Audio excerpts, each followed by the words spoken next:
Welcome back to Second and Short. It is Friday, March 21st, 2025. NFL free agency finally slowing down. We've had some huge extensions this week that we're going to talk about at the top of the show. We got the Tokyo series, which has come and gone. It left us yearning for opening day. It is probably the biggest thing about the Tokyo series. Is it wanted me? I wanted there to be baseball that I cared about later in the day rather than at 6 a.m. and I barely caught any of it. We're following a very eventful weekend in soccer, especially for me. Shout out to Newcastle, Carabao Cup champions, ending a 70-year goal or 70-year major championship or whatever the fuck you want to call it drought, which is awesome. Shout out. But we're definitely now left with a bit of a lull in the soccer schedule, I would say. We've got an international break this week for World Cup qualifying. The following week, we've got an FA Cup weekend. So Premier League play doesn't resume until we have some midweek matches to start off April. And then the Champions League quarterfinals begin the following week on April 8th. So we have a bit of a break from the normal soccer stuff we're covering, week to week here. So we're going to just totally take a break from soccer this week. And instead, we're going to do a double feature on division grades for the NFL. So today we're going to talk a little bit about the Tokyo series. Then we're going to give our grades for the AFC North and the AFC East.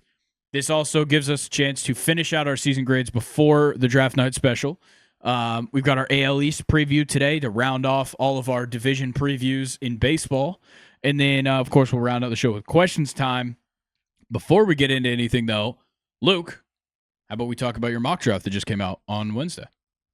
Oh yeah, that was really fun to make. Definitely the biggest video that I've ever edited, or I guess like the most moving pieces I've ever taken on. But yeah, Grayson and I just sat in Discord, and he held my hand, and I think we made a great video, editing Yeah. wise. There was, definitely some things I can improve on.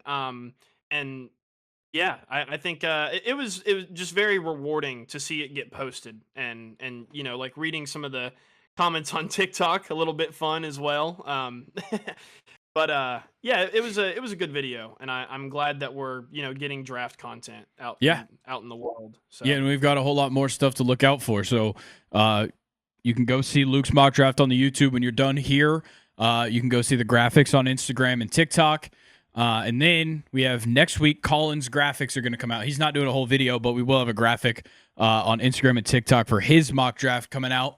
We're trying to post more clips, so make sure you're following us on Instagram and TikTok to look at those. And yeah, after Colin's stuff next week, the following week, Luke's Premier League Team of the Month comes out for March. It's going to be a bit of an odd one, considering we really only got like half a month of play to go off of. yeah, I think there were like 2 match days in the month of Yeah, so March. not much to go off So of. It could kind of be all no, over the place, but we'll exactly. see But what I we can can make almost happen guarantee there. you, I haven't looked at the stats yet, but I'm sure that Mohamed Salah will be right wing player of the month again. He 'Cause, probably will, holy shit. especially because the Carabao Cup is not involved. Yeah. And yeah, and then the following week after that, I've got my updated mock draft coming out, my 2.0 that's going to come out, and then we'll kind of just keep going from there. So make sure, obviously, you go and watch Luke's mock draft, you check everything out, but also mark the calendars, April 24th, Thursday night, draft night, round one. We're going to be live right here on YouTube. And I believe we're going to go live on TikTok as well. But we're going to encourage people that join us on TikTok to go to the YouTube because that's where we'll be interacting with the commenters. But it'll be me, Luke, Colin, and Mike all here to watch the entire NFL draft for the whole first round. And that's going to be a blast. So make sure you mark your calendars, April 24th for that one. Luke, with that being said, do you think you're ready to talk about Jamar Chase, T. Higgins, and Derek Stingley's deals? That's where we're gonna kind of start with a headline real quick to talk about. These deals are Yeah, ridiculous. I'm very ready, especially as a Steelers fan. And Grayson and I kind of broke it down off camera. I think for Bengals fans, I will admit you probably could be excited about these extensions, especially to Jamar. Yeah, But I think, and you and I both agreed that the ramifications that they face this offseason are just going to happen again in like the next 4 years. yeah. Both of So them got it's 4-year deals. interesting. Yeah. So we'll just have to check back in 4 years to the dumpster fire that is the Cincinnati Bengals in the offseason. Yeah, it's So I'm going to all here be for it. very interesting, and obviously they're using up a ton of money between Burrow, Jamar, and T. Higgins. I mean, Chase Brown's somebody that's going to have to get paid soon. You're already in the middle of, I guess, a custody battle over Trey Hendrickson, essentially. Like, there's Yeah. a lot more to do, and I think the defense is certainly going to be the ones that suffer here. You maybe could have gone without T. Higgins when you realize how bad the defense already was, and then you can't put any more money towards it. It's going to be a And it's problem. only getting worse. Yeah, Only you getting really just worse have with to Sam. hope that you're drafting well. Yeah, with Sam Hubbard being gone and Trey Hendrickson probably being gone, it's only going to get worse. I am still trying to figure out who is going to tackle people for the Bengals in 2025. Yeah, and then on the other side, Derek Stingley got a huge extension, making him the highest paid corner in the league, 3 years, 90 mil. He gets Yep. $5 million more than J.C. Horn got just a month ago, or less than a month ago, on his extension. So totally just setting a brand new benchmark in the corner market at $30 million a year. Obviously, the Texans probably knew they couldn't hold out for Sauce Gardner to get an extension first. I think the Jets and Sauce Gardner are more than happy waiting on Stingley to get a deal. We can expect that Sauce will get something higher than that this offseason. So once again, we're just setting a new benchmark. And we didn't even mention Jamar Chase surpassed Justin Jefferson's deal by $5 million a year as well. Just once again, pushing that market even further forward. But Derek Stingley, certainly a lot to talk about with the corner market because there's corners every year just popping up out of nowhere. I mean, sure, Derek Stingley and Sauce Gardner are going to be the next guys, but like Christian Gonzalez, I know he's a recent draft pick, but Christian Gonzalez is going to be a guy who has to get paid soon, and he might be a guy that gets that kind of deal. There's so many guys to look out for at these positions. I mean, obviously we know the edge rusher, market is totally changed, and Jamar obviously moves the needle with the wide receivers, and now Stingley with the corners. There's just more money than ever in the sport, and you just got to deal with it. Yeah, and cornerback has always been a position that I've really loved. It's probably my favorite position to pay attention to in football. Ever since I feel like it was kind of Josh Norman that cultivated the whole hype around like the shutdown corner. And these guys in the league today, where it's just passing and wide receivers are so talented, corners are also becoming a lot more talented. And I love them getting their bread. I think it's really, really good for them. All right. Well, I think we're going to wrap up the conversation right there. Now, we are going to take a look at the Tokyo series, which just wrapped up earlier this week. We had games on, I believe it was Tuesday and Wednesday morning, 6 a.m. Eastern time. So not exactly an easy game to watch. I mean, for these two franchises, that's 5 a.m. and 3 a.m. That's just not fun. I mean, nobody is up for that. But obviously for the Japanese fan bases, which these two teams should certainly have Japanese fan bases, considering a lot of the players that, make up these teams, they obviously had a blast. I mean, we talked about this before we even started. The Tokyo Dome is just a marvel of sports culture, really.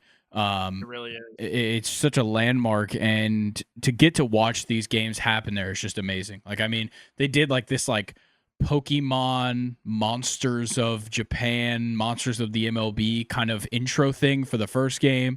It was cool. And I mean, they have such a great environment for the sport. That's what I love so much, is that there really is a deep and historic appreciation for the sport in another country. It is so much fun to see. Oh yeah, it's awesome, and especially with the Dodgers, like you mentioned earlier, the Dodgers and the Cubs both having a plethora of Japanese players. Yeah, the fans were out there for Shohei, and boy did he deliver. He was great the entire series. Roki Sasaki got to debut, and he looked disgusting as we kind of all expected. And I think the Cubs, hang on, let me find it here. They had a guy get his first hit of his career. Was it Straw? Yeah, top prospect Matt Shaw, not Straw. Yes, Matt Shaw got his first career hit, so that was really cool to see as well. Yeah, I mean, it's kind of an interesting moment to have where Matt Shaw got his first hit of his career, but it was, when you go back and look at it and you're like, oh yeah, remember when I got the first hit of my career in mid-March in Japan during spring training, but not. It's kind of weird. Yeah. And like I believe Tommy Edman hit the first home run of the season. Yep. Yeah, Shohei hit a that home is run kind as of well in cool. game 2. Yeah, I think it's kind of cool for Matt Straw though, Matt Shaw. to say that his first Matt Shaw, sorry, that he got his first MLB hit in the Tokyo Dome. Not a lot of players Yeah. can say that. It's a very I unique think he's thing to have. probably the only one to this point, if I had to guess. I don't think anybody else made debuts last year in the Tokyo series. point. So Yeah. probably the only one, which is very cool. I think it's just so awesome. And I think another kind of underrated storyline here was that obviously the Dodgers have a huge Japanese fan base, and they have for a long time just being a West Coast team.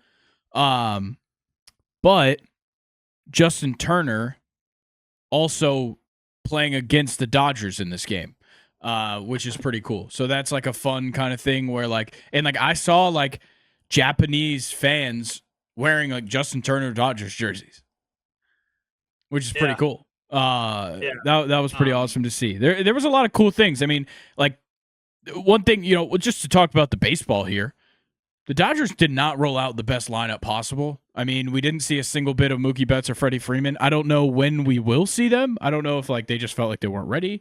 I'm not sure if there was maybe an injury involved with either of them, but we didn't see either of them in the lineup either game, and they still mollywopped the Mets in this series. I really do think they dominated them. Both of them three-run victories. And like in game 1, Yamamoto looked fantastic. That's the kind of start you really want to see out of him regularly. Limiting the walks especially is a big thing for me. Didn't get to see, I would say Sasaki looked great, but 5 walks is concerning, but it's also his debut. And I think it adds more pressure on Roki Sasaki for his first MLB start to be in Japan. Because, I mean, when he was playing there in the NPB, it's a little bit different. Because obviously he's already a star. But when you go to America and you're as hyped up as Roki Sasaki is, you just take another step in stardom in Japan. Yeah. And so for him to play a game at the Tokyo Dome last year versus this year, it must have been 1,000 times different. Yeah, I completely agree. I got a little trivia for you out of the Tokyo series. So Mac Muncy in this series got his 5th. He got a hit right in Tokyo, which made him. He has a hit in 5 different countries now. He is the 4th player to do that. Do you want to try to guess the other 3? I think I saw this list, but I cannot think of most of the players. Obviously, it's probably, I'm trying to remember who played in that Mexico series. That could be something that could affect this. Is Kyle Tucker did Kyle Tucker also get his 4th? It could also be, I feel like it is a Cub, because the Cubs played in a London series against the Cardinals. It is not a Cub either. Really? Interesting. Yeah. Are any I have no idea. I remember seeing this tweet and I didn't really look into it much. Yeah. So the older player on this list is Edgardo Alfonso. Huh. He's one. Okay. You got Paul Goldschmidt. That one makes sense. Yeah. And Xander Bogaerts are the only other 3. Oh, because Bogarts probably got a hit last year in the Japan series or the Tokyo series. Yeah. Interesting. Yeah, it's an odd list to be a part of for sure. I mean, the MLB has only recently started playing out of the country, other than obviously the U.S. and Canada. So, yeah, it's a pretty recent thing that they're doing more regularly. which I think is cool. I love the MLB going worldwide. I think the natural next step would be Australia. I mean, Australia's got a huge baseball culture. Tons of MLB players have come from there. Yeah, I think that would be a potential step as well. But we'll have to see. Anything else about the Tokyo series? I guess I saw a video of Freddie Freeman trying sushi that was really funny. That was it. I didn't see that. That's all I really have to say about it. I mean, It was a funny video of him trying sushi. I think it's always cool to get to see like the players go and like experience another country. I think that's one of the best things that we see, even with like the NFL stuff. Just getting to see those guys part of the culture.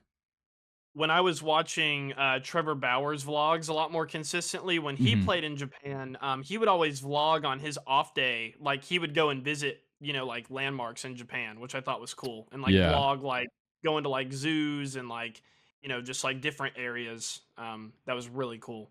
Yeah, I do think it's very funny. So the 4 starting pitchers we got to see. For the Dodgers, it was Yamamoto and Roki Sasaki. And for the Cubs, it's Shota Imanaga.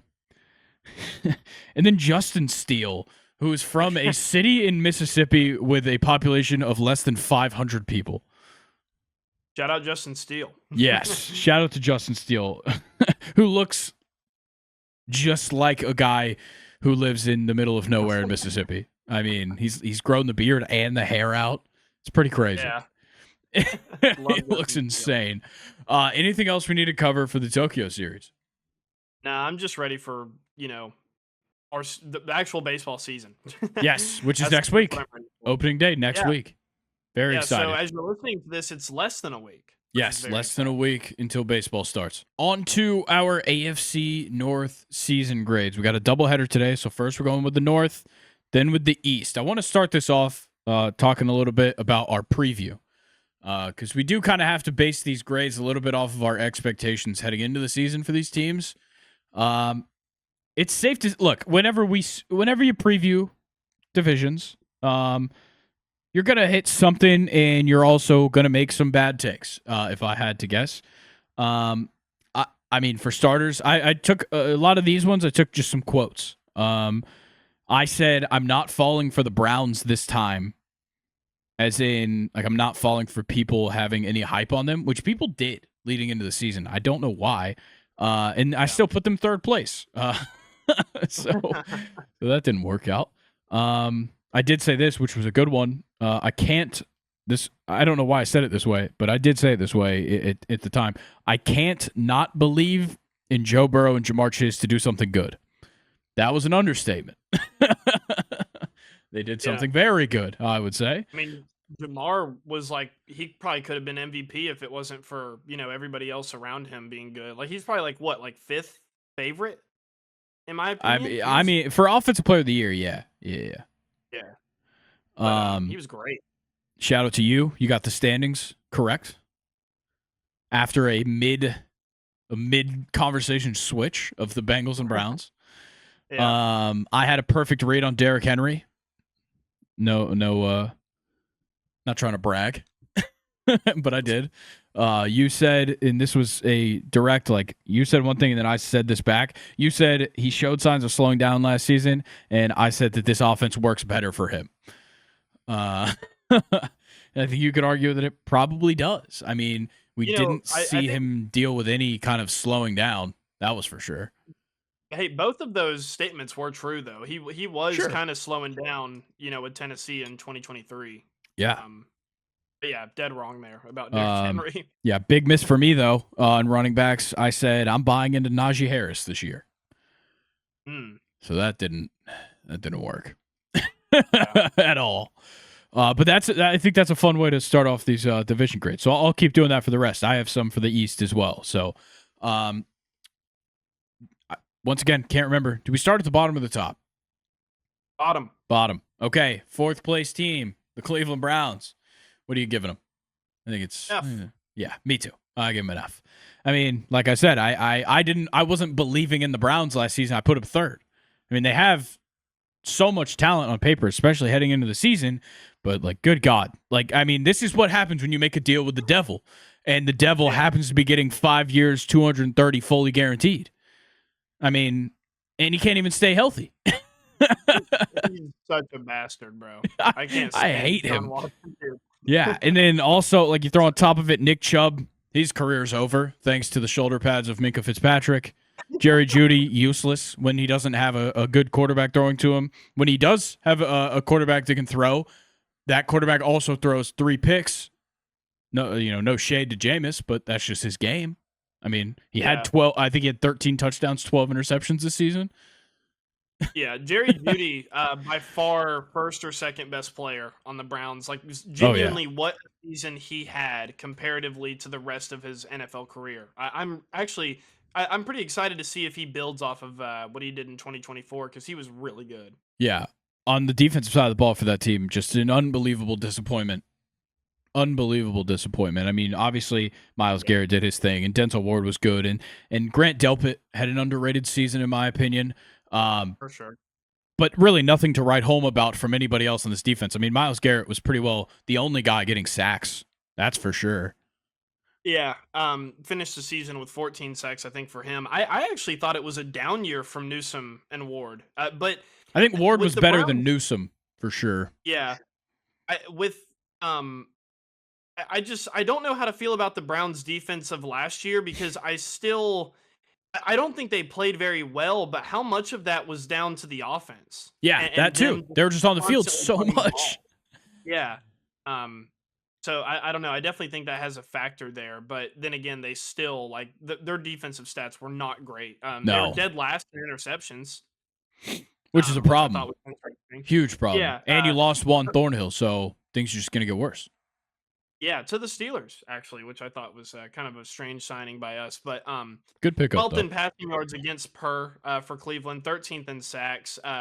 Offensively, dead last in points scored, 28th in total yards per, 29th in rushing yards per, and 22nd in passing yards per. Yeah. So they were just terrible, absolutely I terrible. mean, it's a good sign of if the offense is going to suck is when Jameis Winston played in 14 games, I think, but Deshaun Watson played in 7 and DTR played in 7. That doesn't add up. Yeah, no, it doesn't at all. It Yeah. was such a mess.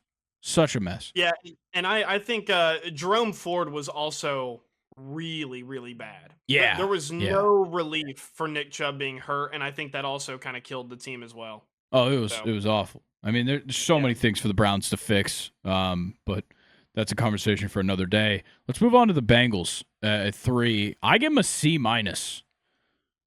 I gave them a C. Okay, I obviously Yeah. the defense was just undoubtedly bad, but my expectations for the defense were not high. I mean, Yeah. we all knew that they were going to be worse, and they've been getting worse progressively.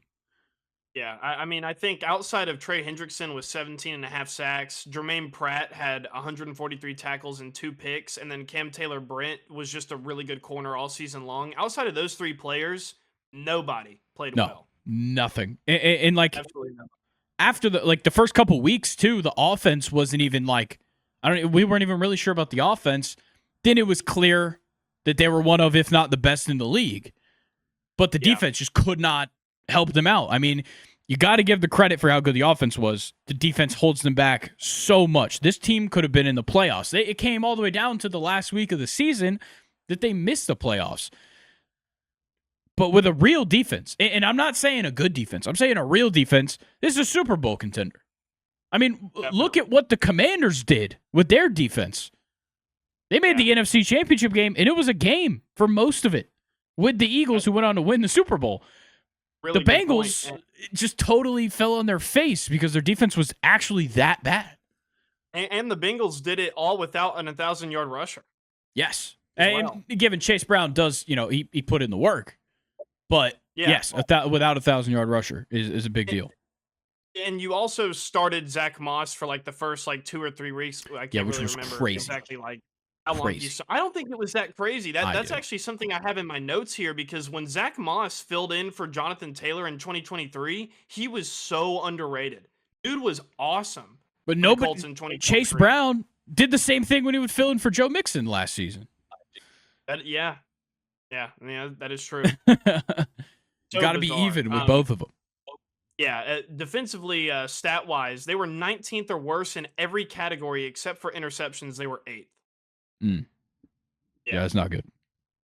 Offensively, they were 6th in points scored. They were 1st in passing yards per, 30th in rushing yards per, and 7th in time of possession per game. So, yeah, they looked great aside from rushing, which is insane. Like how good their offense was, and they were 30th in rushing yards per game, is like kind of incredible. I don't think a lot of teams could do that.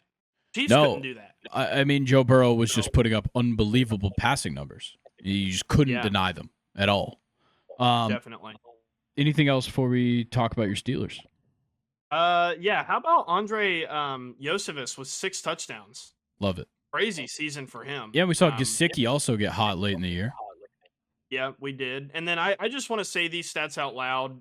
This will be the last good thing I say about the Bengals, but 127 receptions, 1,708 yards, and 17 touchdowns for Jamar Chase.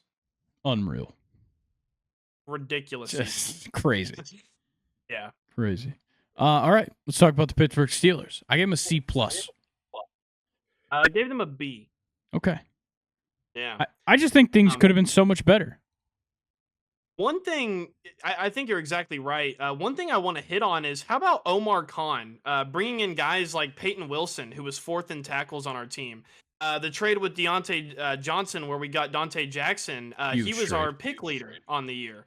Patrick Queen was our tackle leader. He was another guy we brought in. And Deshaun Elliott was 2nd. So shout out to Omar Khan for just bringing us all kinds of talent. That was really...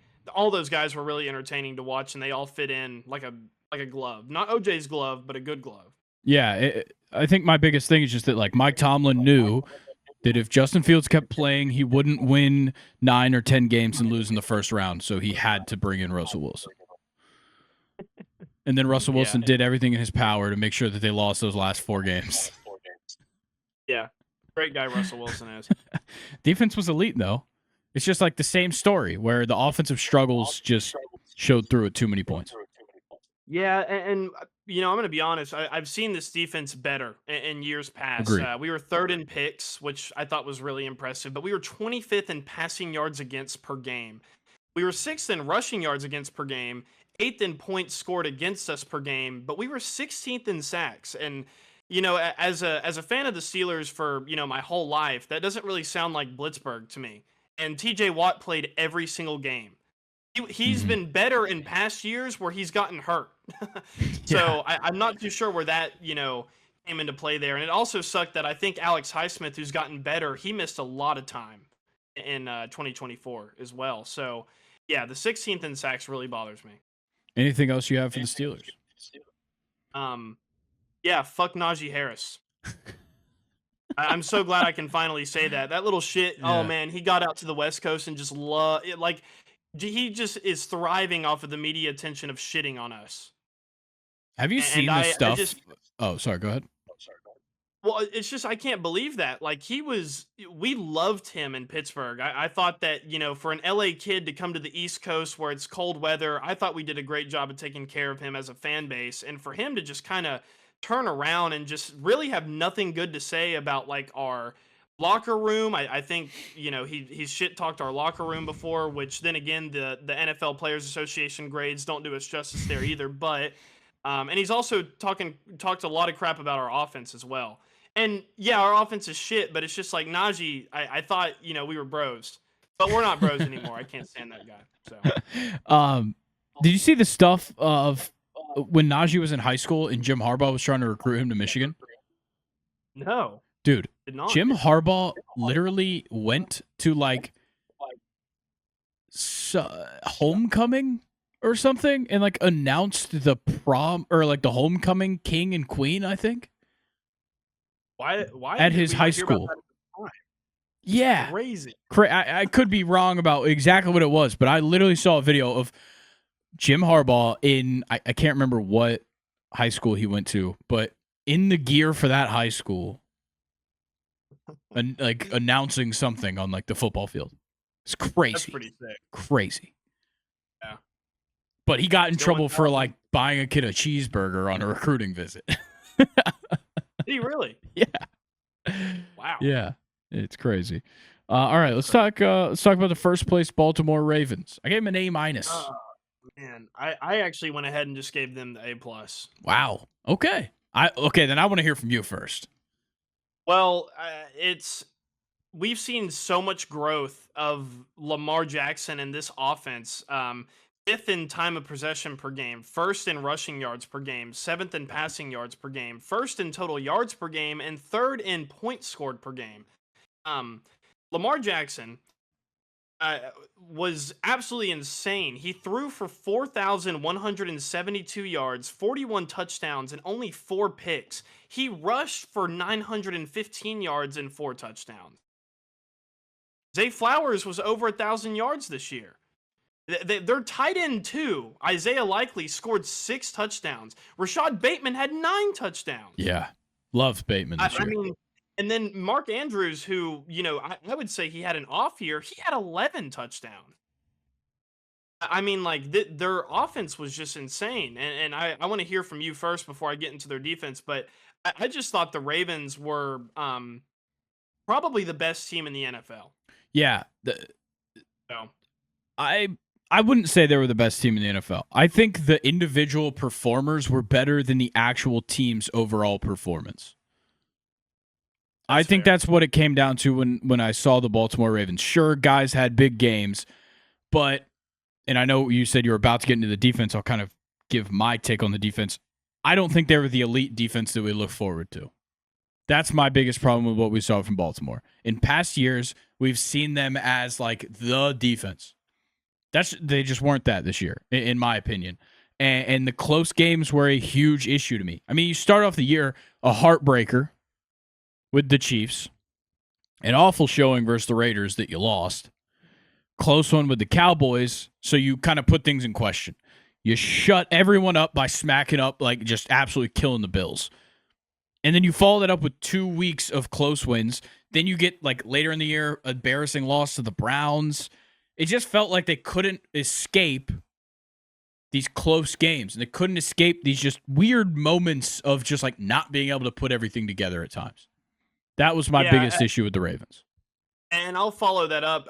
Defensively, their stats are good, but they're not great. They were first in rushing yards against per game, but they were 31st in passing yards against per game and 17th in interceptions per game. 17th in interceptions on the year. They were 10th in total yards against per game and 9th in total points against per game. So, I mean, you're right. It was kind of middle of the pack, but like their defensive front, though, is what I'm really impressed by. You had Madubuike. He finished with 6.5 sacks, that is. Kyle Van Noy, out of all people, had 12.5. And then Owe had 10 sacks. And then Marlon Humphrey, who's been kind of, dodging the washed allegations, he had 6 picks this year. So, I mean, they still had standout, talent. And I also think their rookie Nate Wiggins wasn't bad at all. But, no, he wasn't. But I was surprised when I was taking these notes to see that they were 31st in passing yards against per game. Yeah, I mean, anybody that has to play the Bengals twice, kind of, you're going to have some outliers. Really good point. Yeah, but they also had to play the Steelers twice. Yeah, but then, not a lot of passing yards there. You play the Bills in their season. They played the Texans. Like, they played a lot of teams that makes sense that they gave up a lot of passing yards. But I do agree with you. I think Humphrey still had a pretty good season, all things considered, and Nate Wiggins is promising. So there's things to look forward to. In my opinion, I think the Ravens could have been so much better. I mean, even in the playoffs. Yeah, I see what when you look at the matchup with them and the Bills on the offense. I mean, Lamar and Josh Allen to me were 1A and 1B this year. So sure, I'd call that a draw potentially. The Ravens have a better running back. The Ravens, in my opinion, have a better wide receiver with Zay Flowers than anything that the Bills were running out of wide receiver. I mean, if you're putting them up side by side, probably Zay Flowers and Khalil Shakir. I'm taking Zay Flowers 10 times out of 10. Amari Cooper in whatever role he was playing, and Keon Coleman was practically useless like 16 times this year. I mean, matchup by matchup on the field, the Ravens should have been the better offense. And the Bills still found a way to win. I mean, it was just the close games that were such a big issue for me with the Ravens. Well, I think the Ravens with Lamar have always struggled in the moment. Yeah. In the big moments, and that's something that they need to get over. The last point that I want to make about the Ravens is I just have to talk about Derrick Henry. Unreal. So he was 79 yards away from 2,000. Which nobody was talking about. Yeah, I think because nobody. Saquon jumped over someone backwards and he hit 2,000. Yeah. I think that's why. Yep. He scored 16 touchdowns, Grayson, and this is what's crazy to me. This is my favorite stat here. He fumbled 3 times and only lost 1 fumble. What's funny about that 1 fumble though is he was strip sacked by Patrick Queen, who was a former Raven, and the Steelers ended up recovering that. So his 1 fumble loss was against the Steelers. That's So I'll crazy. have that again. That is good to have. Yeah. Yeah, with this whole division, I mean, this was certainly, I'd say, because of the Browns, a bit of an outlier season for what we've come to expect with the AFC North. I mean, the Browns should have been a lot better. The Bengals arguably should have been better than what they were. Yeah. It didn't seem nearly as competitive in a standings outlook. I mean, if you watch the teams play each other, it was. But the standings didn't reflect it as much as past years. I mean, I said fourth place could win 9 games in our preview. They have before. Yeah. That's what I'm saying. This is the kind of division where 3 teams can make the playoffs. Yeah, and I think going forward with this segment, I think you and I should have to pick our favorite divisional matchup of the year out of the 4 teams. And I'm going to go ahead and give mine for the AFC North. It was actually a game in which the Steelers lost. It has to be the game in Cleveland when it snowed on Thursday Night Football. That to me, man. that is Shout out Jameis. AFC North football. That's exactly how it should be. Yeah, I mean that is in the snow too was just so perfect. Oh, perfect, man. Absolutely perfect. I didn't watch any of the Hard Knocks mid-season thing. I would assume you paid attention to that, maybe? I actually didn't finish it. I think I watched the first 3 or 4 episodes. I feel like nobody was talking about it. I mean, there must not have been much coming out of it. Yeah, and it was hyped up as to be a pretty big deal because, everybody talks about how much hatred is in the AFC North in history, and they were going to cover a division for the first time. But you're right; it just didn't really get a lot of attention. Yeah, I think it's kind of weird. Is that everything we've got though for the AFC North? I believe so. Now we're going to follow up the AFC North grades with the AFC East to complete the doubleheader here. AFC East, certainly an interesting division. You would have hoped to see a lot better out of this one this season. We really didn't, to be honest. When I went back through our AFC East preview, we both had the Patriots 4th, so that was good on us. Both had them in last. Oh, my God. Did I have the Dolphins winning the division? I had the Dolphins winning the division. You had the Bills in 3rd, the Dolphins in 2nd, and the Jets in 1st.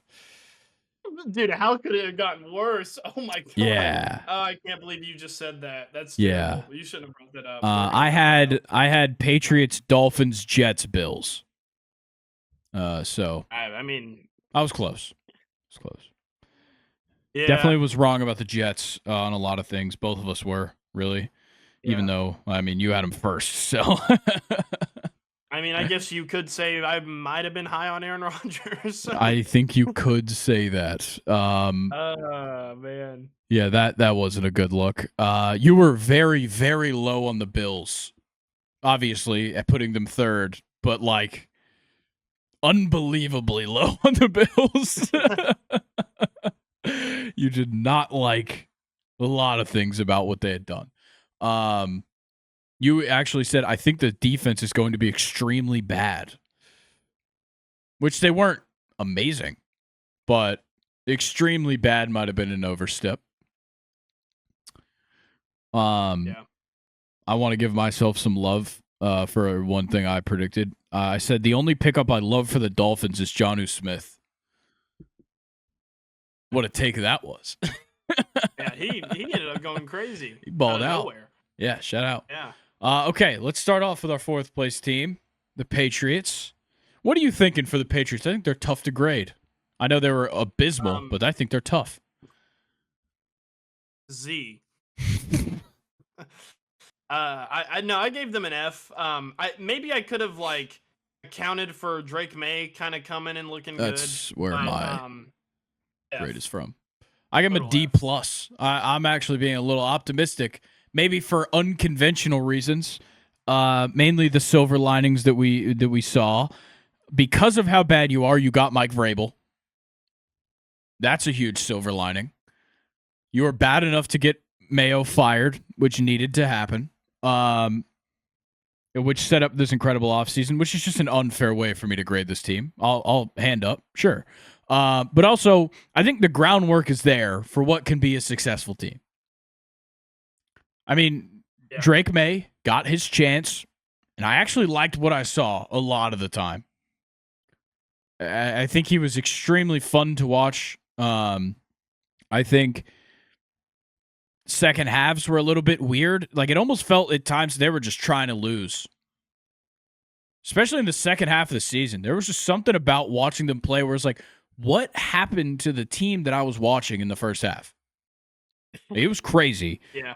But I like Drake May. I think what we saw projects for him to be a lot better as time goes on and with this new coaching staff. I think the defense certainly has a blueprint there. Christian Gonzalez is going to be a star.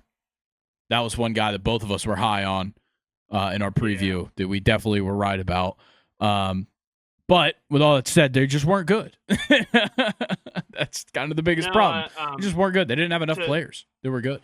To go through some of their stats, they only have two stats where they were 13th or higher. So that would be passing yards against per game, so their defense, and then actually rushing yards per game. They were 13th, which is insane. Everything else is like god awful. Dead last in the league in sacks, second to last in total yards per game, 30th in points scored per game, 26th in interceptions. They were just total dog shit. Yeah, they were garbage. I just, I think I saw some silver linings there. Something I didn't see with like the Browns. That's the thing for me. I was comparing them to the other teams in that range, and I could like say confidently that the Patriots have a path to success that the Browns do not. Yeah, I can agree with you there. Anything else about the Patriots? There's not too much to talk about there. It was just meh. I mean, it was just there. A lot of guys just showing up and cashing a paycheck. Third place, the New York Jets. I give them a D. I give them lower than I gave the Patriots. I gave them another F. Okay. I appreciate that because I think they were genuinely finding creative ways to play worse than their competition. Every week it was something else, whether it was losing 10-9 to the Broncos in the worst offensive showing that team had all season, or losing to the Patriots on a game-winning touchdown, or beating the Texans of all teams and then scoring 6 points against the Cardinals, which started off a 4-game losing streak. Everything about this team was just like finding ways to not play up to the standards nor the expectation. Yeah, you're exactly right. I think the reason I'm giving them an F is because of my expectation of them being, winning the division. Yeah. They very early on, it was clear that they just weren't going to do that. No. And I keep saying it. I'm probably sounding like a broken record here every time we talk about the Jets on this podcast, but their team on paper is stacked. It's insane. I mean, they have dogs everywhere. And 5-12 just doesn't just does not sound right for these guys. Like Breece Hall being an under 1,000-yard rusher. Devontae Adams was just kind of meh while he was there. They pretty much had nobody getting interceptions on their team, despite having like a pretty decent secondary, again, on paper. Really on the defense, your only silver lining is Will McDonald. 10.5 sacks was not a bad year. A great year for what we had seen from him in the past. I mean, I like that you brought up Breece Hall. I think his usage was just disappointing to me. I think he should have been getting the ball more. Definitely. And I think I do want to say Aaron Rodgers was better than the media was letting it off to be, or putting out there. Like the numbers were fine. It's just situationally things just weren't great. I mean, he just is not mobile whatsoever, which won't win you games in the NFL. But I think my biggest thing is that this defense was clearly not as good as it should have been on paper. Like you said, the Jets are one of the best teams on paper. The defense in particular, when you go down the list of names, I mean, you've got so many guys that are like Pro Bowlers, first team, second team, third team, all pro guys. that should be so much better.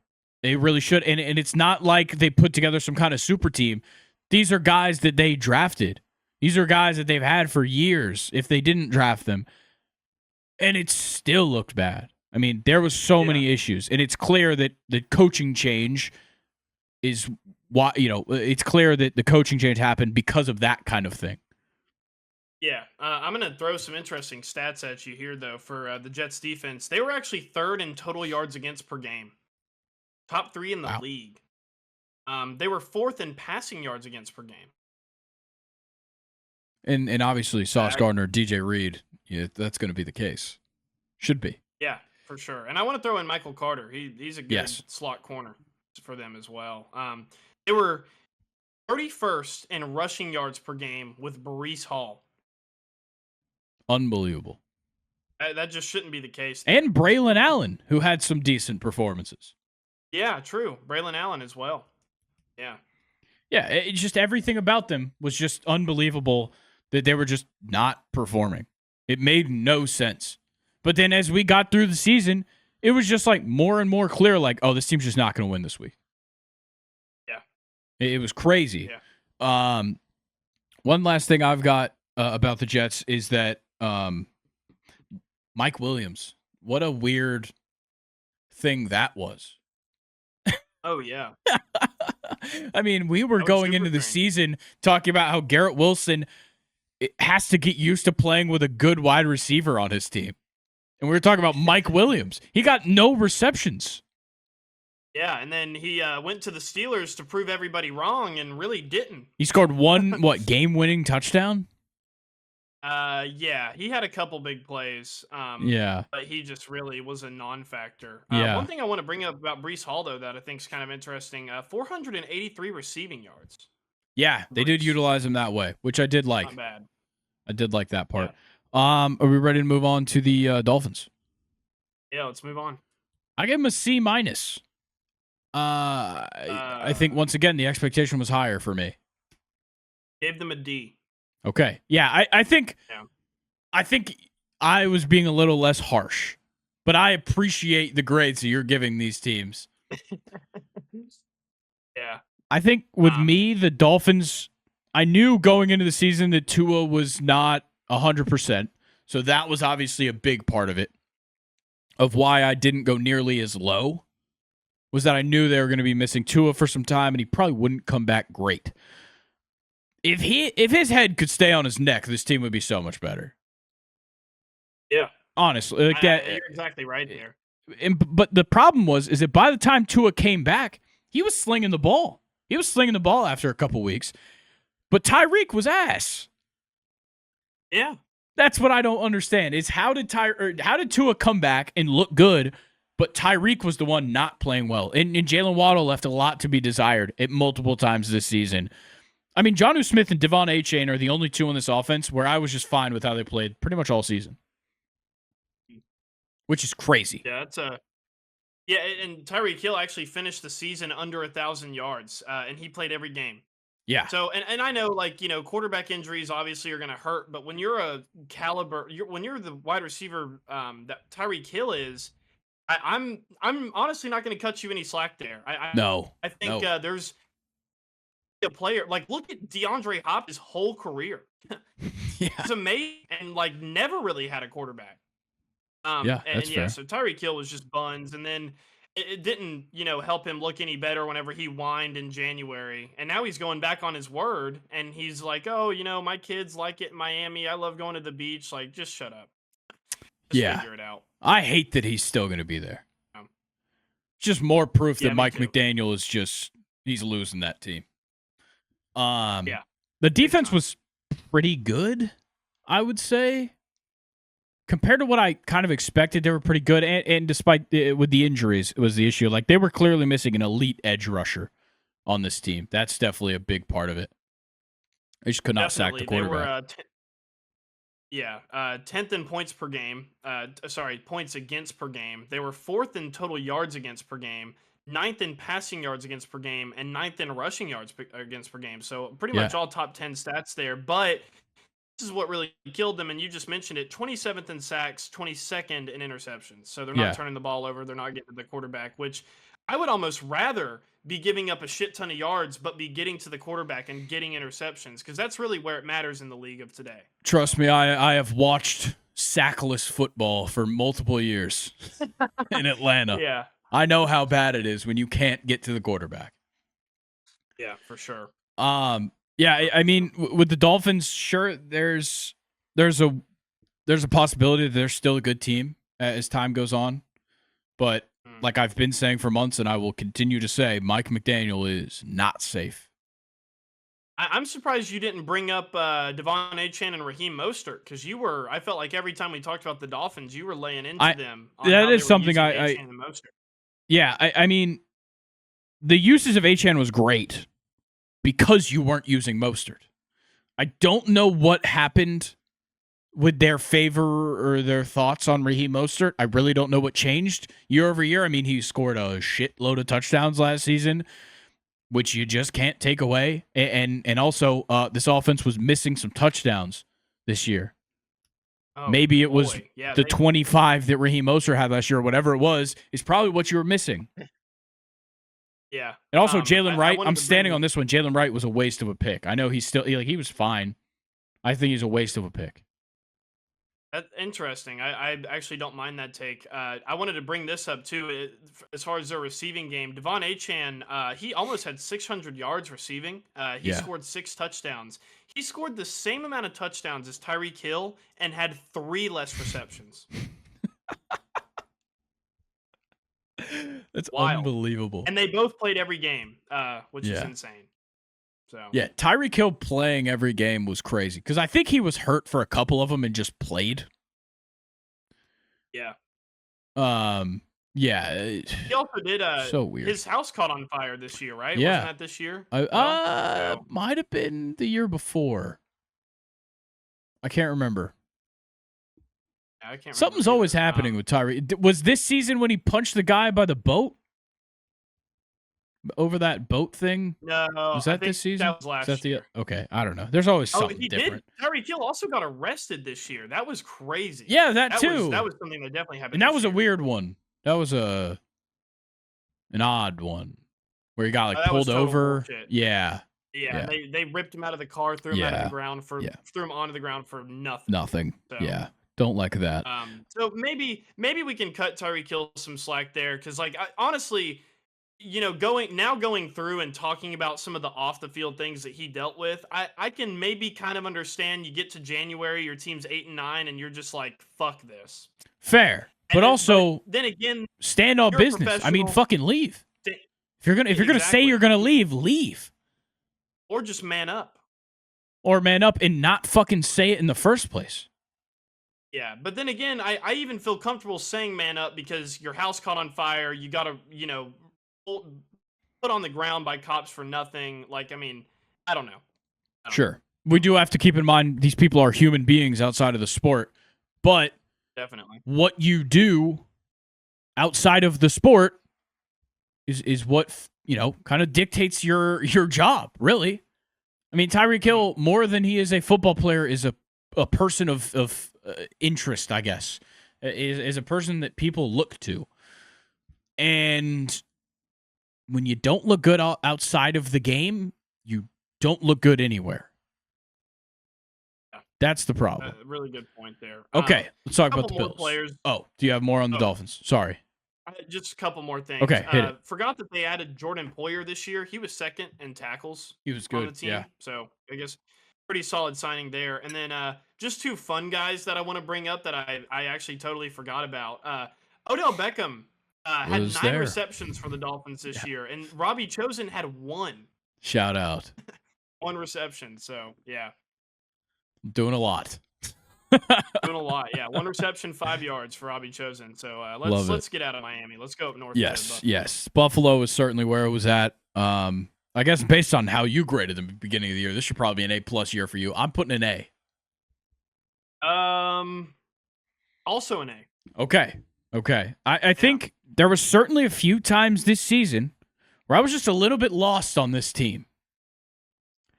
They found these weird moments, kind of similar to the Ravens, but not nearly as bad, where it just felt like Josh Allen didn't have enough weapons, and it really showed a couple of times.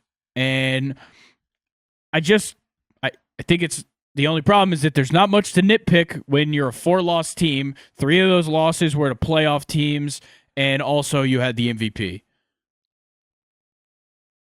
I mean, it's kind of hard to be like, oh, well, they didn't do this well, or like nobody had a standout season at receiver. I don't care. I mean, they made it happen. Yeah. Yeah, definitely. I think that's kind of where I didn't give them the A+ though, is because none of the receivers really. But did we really expect any of these receivers to be just go nuclear? I mean, we had high expectations for Keon Coleman, but like, I don't know. That was a big miss of ours. Yeah, well, for now, I drafted him in fantasy. Like, yeah, I'm friends with people that like Florida State. I'll take their word on this. No, nope. Not. I mean, everybody did you wrong on that one. It wasn't just me and fellow Florida State fans. Everybody wronged you for that one. That is true. Yeah, defense not amazing, but the offense just set them up to be successful. That was the biggest thing to me. Yeah, James Cook only was 9 yards over 1,000, but he had 16 rushing touchdowns. Yeah, I mean, he became such a tremendous asset. Josh Allen gets him down the field, and then James Cook goes to work. Yeah, and then Josh Allen with 531 yards and 12 touchdowns on the ground is just incredible. I think he had the play of the year, that game-sealing rushing touchdown against the Chiefs. Yeah. In the regular season, I think that was play of the season. Obviously, highlight play of the year is Saquon defying gravity. But when you're talking implications, Josh Allen's touchdown right there was unbelievable. Yeah. Really impressed with DeMar Hamlin. Really good season out of DeMar Hamlin. Sure. I mean, for what it's worth, he's third in tackles. He had 2 picks. Yeah. And the fact that he died on a football field and is still playing the game, I think I can give him some credit for. I don't think he's like a great player. I wouldn't say. But he's a starting safety in the NFL, though. About almost anywhere, I would say. I don't know. I don't know about that. There's a couple teams that he probably couldn't start on, but I think he's solid. I really do. Okay. Yeah, I mean, I think he's starting caliber. Yeah. I can say that. I can say that. I don't think he's all that amazing. I do want to mention how well this team is coached. I think that's a huge part of why, when you look at it on paper, I mean, you had some shit to say about this defense before the season started and how they did not have enough guys and how all these guys they lost were going to be a huge problem. That showed with the coaching showed up there. The coaching showed up with this defense, and the coaching showed up with that lack of weapons on this offense and still finding a way to get it done. My biggest thing was that change of offensive coordinator, which I think played a huge role in how this team was. And I'll give you some leeway here in saying before the season you said that you thought it might take some time to get used to that change. I think they got used to it at the end of last year when he stepped in, and then they brought him on full time. It just made everything so much easier. They didn't miss a single step going into the season with that offense. But Sean McDermott really does deserve so much credit for what this team was able to achieve. Yeah, I think so too. I think it's really impressive when a team kind of like, they finish with a record like the Bills, but I'm looking at Yahoo Sports right now. None of their stats are like overly impressive. They only have one stat in the top 3, and that was points scored per game. They were 5th in interceptions. Defensively, like 24th in passing yards against, 12th in rushing yards against, 21st in sacks. I mean, like they weren't, all that crazy, but like you said, you can't give quantitative data to just getting it done. Yeah. And that's exactly where Sean McDermott comes in, and then you have, players that are responding to him very well, and that's why the Bills were so good. Yeah, I think that's really the biggest thing. I mean, there's so many things. You could try and poke holes in what the Bills did, but you can't take away the fact that they went to the AFC Championship game. You can't take away the fact that they had the league MVP at quarterback, whether you think Lamar should have won it or not. That's where they're undeniable. And that's why I think they'll just continue to play like this. Yeah. I mean, year over year, that team can change all it wants. I'm probably going to pick them to win at least 11 games, and that's probably low every year for like a decade because that's how long they have Josh Allen under contract. Would you say that with the way that the playoffs played out, that the Bills were a wide receiver one away from going to the Super Bowl? 100%. That team was I more think so than too. capable of beating the brakes off the Chiefs, just like the Eagles did. For sure. They were more than capable of doing that, but that lack of weapons showed. For sure. I mean, if that offense has even T. Higgins at wide receiver one, that offense has T. Higgins at wide receiver one, they're the Super Bowl team. I'm not saying they beat the Eagles, but I'm saying they make it. I completely agree with that statement for sure. Yeah, and I think there's a lot of other wide receivers as well. I thought T. Higgins was an interesting one because he was talked about being traded for, and he is a technically wide receiver too. But no, I think there's a number of wide receivers in the league that if they were on that team, the Bills would have been so much better because it opens the door. I mean, we even saw when Amari Cooper got there, he wasn't doing anything in the first place. It's not like there was, I mean, he was doing well for the Browns, but like he took the eyes off of Keon Coleman, and it let Keon Coleman have a good game for once of the in the season when Amari had the eyes on him, and Khalil Shakir got more looks.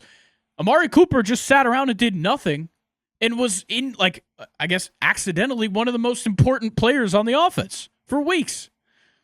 Yeah, it's crazy. It's absolutely insane how that worked out. Yeah, I still thought the clip where wasn't it Keon Coleman like told Amari Cooper where to stand? Yeah, on one play. No, I think it was the other way. I think it was vice versa. I think Amari Cooper told. No, you're right. You're right. It was the first week. Yeah, Keon told Amari Cooper where to stand in the setup. Yeah. Yeah, which I mean, maybe we can give Amari Cooper some leeway there, but you don't ever do that on national. I mean, Amari Cooper, I believe, started the week he got traded there. So he did. Yeah. I'll cut him some slack. Yeah. This division as a whole, what are we thinking? Obviously, it was a lot of underplaying expectations other than the Bills. Yeah. I'm going to go with boring. Boring is a great one-word description of this division because it was just the Bills. It really was just the Bills. Just the Bills, yeah. And it would have been nice to see at least one other team, be competitive, but like it was just like you said, just the Bills. And there was no competition. Yeah. Kind of boring. Yeah. I agree. I think it was very underwhelming for the most part. Is that everything we want to cover for the AFC East? Yes. Now into our AL East preview, the wrapping up of everything for our predictions. Me and Colin did the NL East on Monday's episode, if you missed that. Today, the AL East to round things out. Next week, on Monday's episode, me and Colin doing our MLB awards predictions. And then on opening day, which I guess technically you guys will be seeing it on the day after opening day, me and Luke are going to do our playoff predictions. So sometimes our playoff predictions tend to be a little bit different than our standings predictions. That has happened a lot, actually, as things change. So there's still certainly a conversation to be had there. And then, we'll do like our early World Series picks and things of that nature as well on next week's episode. But today, we round it out with the AL East. And we start off, as we always do with the standings, going bottom to top. Who do you have coming in last place? I have the Tampa Bay Rays. Grayson, as do I. But as I was telling you in the break between these segments, this division's all over the place. I mean, I genuinely could see this Rays team way overachieving what some people may think. And I'll be glad to say why.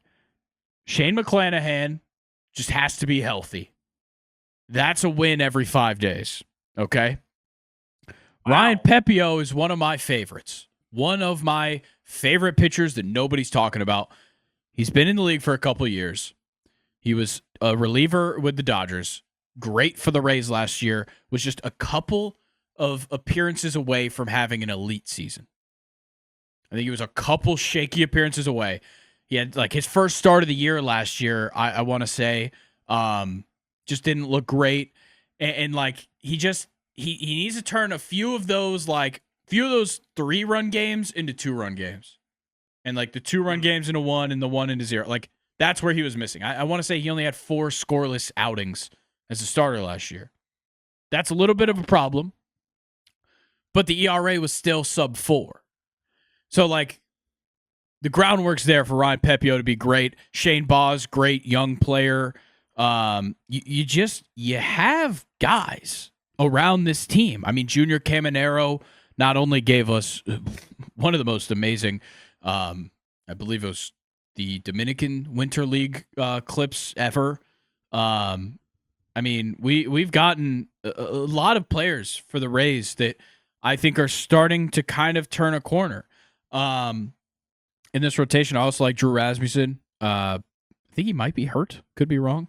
Taj Bradley certainly still has promise as a player. The bullpen, I think, is very underrated. I think we've talked about this bullpen being good year after year, and nobody really talks about it. Yandy Diaz still hits the ball extremely well. But Junior Caminero is a guy I'm looking out for. Ha-Seong Kim is a fantastic addition to this team at shortstop. He's an A+ glove, in my opinion, with like a B- bat, maybe a C+ bat. Christopher Morel is certainly an interesting guy to watch out for that they traded for at the deadline last year in that Isaac Paredes swap. You got Josh Lowe in the outfield, who's a promising young guy. I mean, there's guys to look out for in this lineup. And the Rays are that kind of team where even when they've been their best, they weren't star-studded. That's where I kind of see my belief in the Rays coming from, is that even when they've been at their best, I mean, they made a World Series run with a lineup that was, I mean, the payroll was like one of the lowest payrolls in the entire MLB. They just find guys, and they have an incredible youth system. Sure, absolutely sucks that Wander Franco has thrown away his career for children. I didn't have any other way to say that one, but it sucks that he's done that because he was such an outstanding player, but he's deplorable as a human, so that's a problem. But yeah, no, I really do think there's things here for the Rays that, like, a couple things go right, and you might just see this team with like 80-something wins, 90 wins maybe. Yeah, I'm just I'm not gonna go as in depth as you did because you kind of covered everything. But I don't think that they have enough when comparing them to the rest of the division. I think Agreed. All the 4 teams better than them on paper. Yes. But I mean, you never know. Like Shane McClanahan, I'm really excited to see him. Really, really just excited. Please stay healthy, for the love of God. Please stay healthy. But then again, like, what if he stays healthy and he just isn't the same? You know, so I think that's definitely in the back of my head as well. And I don't know, their lineup outside of Yandy, both of the lows, is just not like jumping at me. It's decent, but it's not jumping at me. So that's why I have the Rays in 5th. But yeah, really excited to see Ha-Seong Kim. Play for them as well. He's so much fun to watch. On to 4th place. Who do you have in 4th? Because like we said, this whole division I think is a toss-up. I've wanted to I've changed this 4 times around, so everybody knows. Yeah. My 4th place team, Grayson, is the Baltimore Orioles. If we have the same order, this is going to be a problem. I also have the Baltimore Orioles in 4th, and I think for good reason. I think their pitching sucks. Thank you. They biggest problem went all out for Corbins, lost him, and then they were like, "Oh, we'll just get Charlie Morton." Come on, bro. And then who's their Grayson Rodriguez? He's still hurt, isn't he? Yeah, and he also kind of sucks. Yeah. I mean, Zach Eflin, I believe, is their opening day starter. That's a problem. That's what I'm looking at as well. I mean, if Zach Eflin's starting on opening day, you're getting 5 innings and 3 strikeouts. Yeah. That's not an opening day starter. I'm sorry. Your opening day starter should be blowing me away. Your opening day starter should be Paul Skeens. And none of their none of the free agency acquisitions really was a needle mover in my opinion. Like Tyler O'Neill, like no. Ass. Gary Garbage. Sanchez being a backup, no. I do like them getting Andrew Kittredge though. I still think he has some stuff to offer for the league. I think he's okay. Sure. Not too sure. I haven't done my research on their. He's one of their Asian. Tomoyuki guys. Sugano is the only player that yeah. I care about in the pitching staff of the Baltimore Orioles. Yeah, I've never heard of him before. We're going to talk I about don't him in know the who that Rookie of the is. Year conversation. That's where I'm leaving that for. Oh, okay. But he is Okay, 35 years perfect. old. 35-year-old rookie.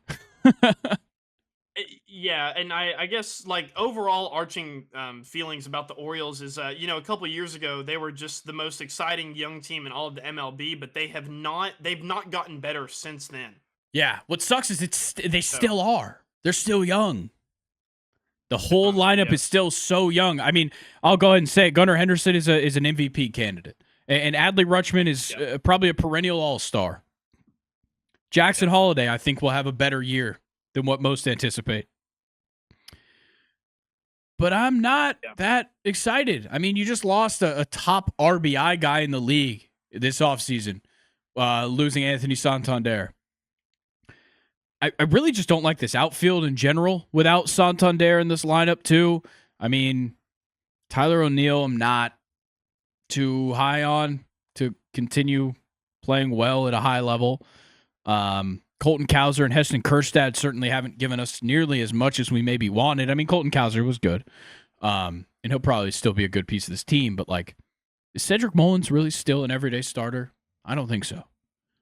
I don't know about him. He's a weird case for sure. Yeah, but I mean, I like Ryan O'Hearn. I like Ryan Mountcastle, but they're not, like, needle movers. And I don't think Jordan Westberg really is either. I don't think there's enough guys here that move the needle. I am excited to see Felix Bautista come back. I think that will help Yennier Cano's performances. Those are the only two guys, in the bullpen. The bullpen's really not that bad. It's just that starting rotation. It just makes me want to throw up. It's brutal. So bad. Absolutely brutal. Like, I mean, I really do think with this team, man, I know I'm going to eat my words on this. I think the ceiling's 82 wins. 82 wins. Okay. I think that's the ceiling. Yeah, which is a pretty low ceiling for them. Yeah. For what they could have been, I think. Sure, but also, like I said, I'm gonna eat my words on that probably, because they'll probably just fucking win this division or like win like 100 games, and I'll just fuck off. Yeah. Third place. What are we thinking? I have the team from Canada, the Blue Jays. Okay, I'm glad we don't have the same order. I have the Red Sox here. Okay. I want you to go ahead with your Blue Jays conversation, though. They, unlike the Orioles, were a team that were pretty aggressive in the offseason, which I think they needed to be. I mean, like, this list is insane. Miles Straw, traded him with the Guardians there. You got Andres Jimenez, traded with the Guardians again. Max Scherzer on a one-year deal, and we were, talking about this, I feel like, a couple weeks ago. Still looks pretty disgusting in spring training, which is he's still there. To see from Mad Max. Yep.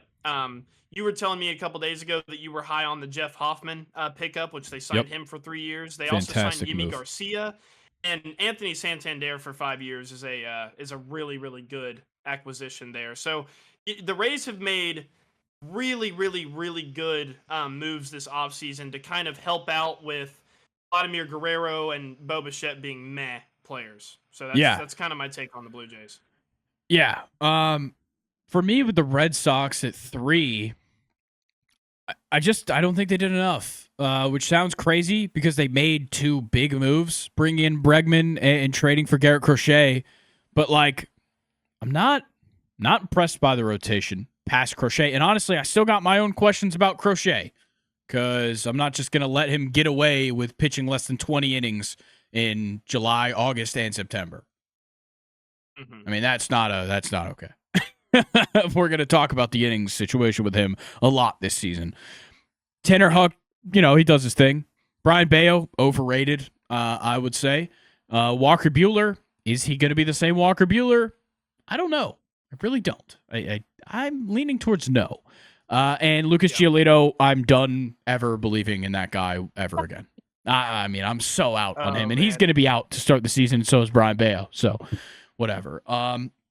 The bullpen is whatever. I mean, Aroldis Chapman and Liam Hendricks are like the two oldest pitchers you could find to be closers in this league, and you have both of them.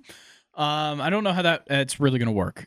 Personally, I love Liam Hendricks. I love Aroldis Chapman when he's on a baseball field. But yeah, I'm not high on either of them to have a great season. I mean, even Kenley Jansen was there last year. I probably liked him more. And the lineup, I think, is it's whatever. Really don't think it's that good. I like the young guys. I mean, Jaron Duran, baller. Bregman is great. What a great acquisition. Rafael Devers is elite at being the 15th best player in the AL. I mean, he's somewhere from like 18 to 13 every year in AL MVP voting. He's never been higher. It's just what he does. And now he's going to be a DH, so maybe you take out the bad glove. But, I mean, how much better is he really going to get? And, like, Masataka Yoshida kind of seems like a little bit of a swing and miss here with that signing right now. I do like Willie Abreu, Ceddanne Rafaela. I like two of them. I'm out on Tristan Cassis. I think he's done. I would love to see Roman Anthony this season come up. I'm sure he'll be on the opening day roster because he's just that good. But I mean, I don't really know if he necessarily has a spot in this outfield. It's a very good outfield. Honestly. Or go ahead, sorry. Oh, sorry. I was just going to add Christian Campbell as well, another good young player that we could see playing second base, because right now David Hamilton is second baseman on the depth chart. I'm kind of thinking I wish I had swapped the Blue Jays and Red Sox, just with how contested this is going to be. The more that I think about it, I think the Blue Jays actually will finish second. But going into who I had originally, I'm going to talk about the Red Sox a little bit. I think Rafael Devers playing DH instead of third base could be really huge for him. He might be like maybe seventh or eighth best player in the AL. Because his defense is just like totally shattered. I mean, let's be honest. Oh, yeah. He just doesn't play third base very well. Love them getting Bregman. Like you said, I'm also very big on Jaron Duran as well. And Garrett Crochet was a massive pickup. I really like him paired with Tanner Huck and Walker Buehler.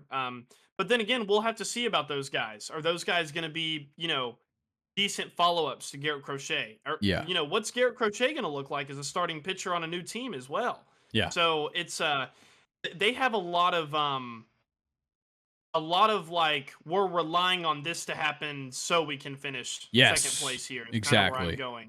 So I'm kind of taking a chance here. But for the record, I do want to say I kind of think the Blue Jays will be second and Red Sox will be third, which means we'd have the same exact list. But that's fair. Yeah. Yeah, it's funny because like I really do think that this division could be all over the place, but also at the same time, like when you look at it on paper, it's pretty obvious. Like there's a very, very obvious hierarchy when it's on paper. Yeah. Which leads me to the Blue Jays at 2 for me. I just think between them and the Red Sox, I think the Red Sox lineup potentially has more upside, but the floor of this starting rotation is so much higher than the floor of the starting rotation of the Red Sox, maybe even the ceiling of the starting rotation of the Red Sox. Couldn't agree more. I mean, Gausman is a perennial, like one of the perennial strikeout leaders in the AL. He's constantly an all-star since he's gotten to Toronto. Wish we could have gotten that Kevin Gausman in Atlanta. It was quite the opposite. But, yeah, Kevin Gausman's a killer. I mean, if Max Scherzer does his thing and stays healthy, I'm sure he will win quite a few games. Not that high on Barrios. Haven't really been in years. But he does his thing. I mean, he's going to have some high strikeout games that'll blow you away, but for as many high strikeout games as he'll probably have that many 6 earned run games. So that's kind of the issue with Barrios. And then just so everybody knows, Manoah is hurt, so we won't have to listen to anything about him for most of the year. And I think that most of these pitchers will probably pitch him out of a rotation spot. If anything, Chris Bassett is just a model of consistency. Love him. him. If you want a guy to go do his job every 5 days, he's your guy. And then Bowden Francis, guy, I think he's got some major upside. I think similar to what I said about Ryan Pepio for the Rays, Bowden Francis feels a little bit like that. They're kind of similar circumstances. I think both of them in their 3rd year in the league. Pepio might be going into his 4th, but they're both like 27, 28. So not late bloomers necessarily, but guys that are getting to that age where it's kind of time to hit your prime. So Bowden Francis is a guy that I'm going to talk about a little bit. I'm going to say it. I'm going to talk about him during the Cy Young portion just so I can deep dive into why he's kind of a guy that could at least get some votes. I'm not saying he's going to win a Cy Young, but he could get some votes this year. Love the bullpen. Love the bullpen so much. Yimi Garcia is a great setup man for Jeff Hoffman. Chad Green is going to be great middle relief. I like the upside for Eric Swanson. The other 2 guys, Nick Sandlin and Brendan Little, I don't know much about. I'll hand up. But I do like the bullpen. So pitching-wise, Toronto clears. I mean, Toronto clears all the teams behind them pitching-wise, for sure. The lineup just gets questionable. I mean, I don't know how I feel about Alejandro Kirk. I know how I feel about Vlad. I think he's not very good. I am very excited for Andres Jimenez. I mean, defensively, there's just about nobody better at the position. And offensively, he's shown that at times he can just ball out. I mean, one year I think he had like a 140 OPS plus. Maybe it was 2022. I mean, he was a dog a couple times offensively. Bo Bichette, I don't know. I'm starting to put him in question, and cutting the hair doesn't help. I'll say it. I think cutting the hair makes him sound worse on paper for some reason. Maybe I'm just biased as a long-haired guy. George Springer, done. Washed. I'll say it right now. He's washed. Love Santander, but how much can he really bring to this team if nobody else is bringing anything? That's my issue for Santander.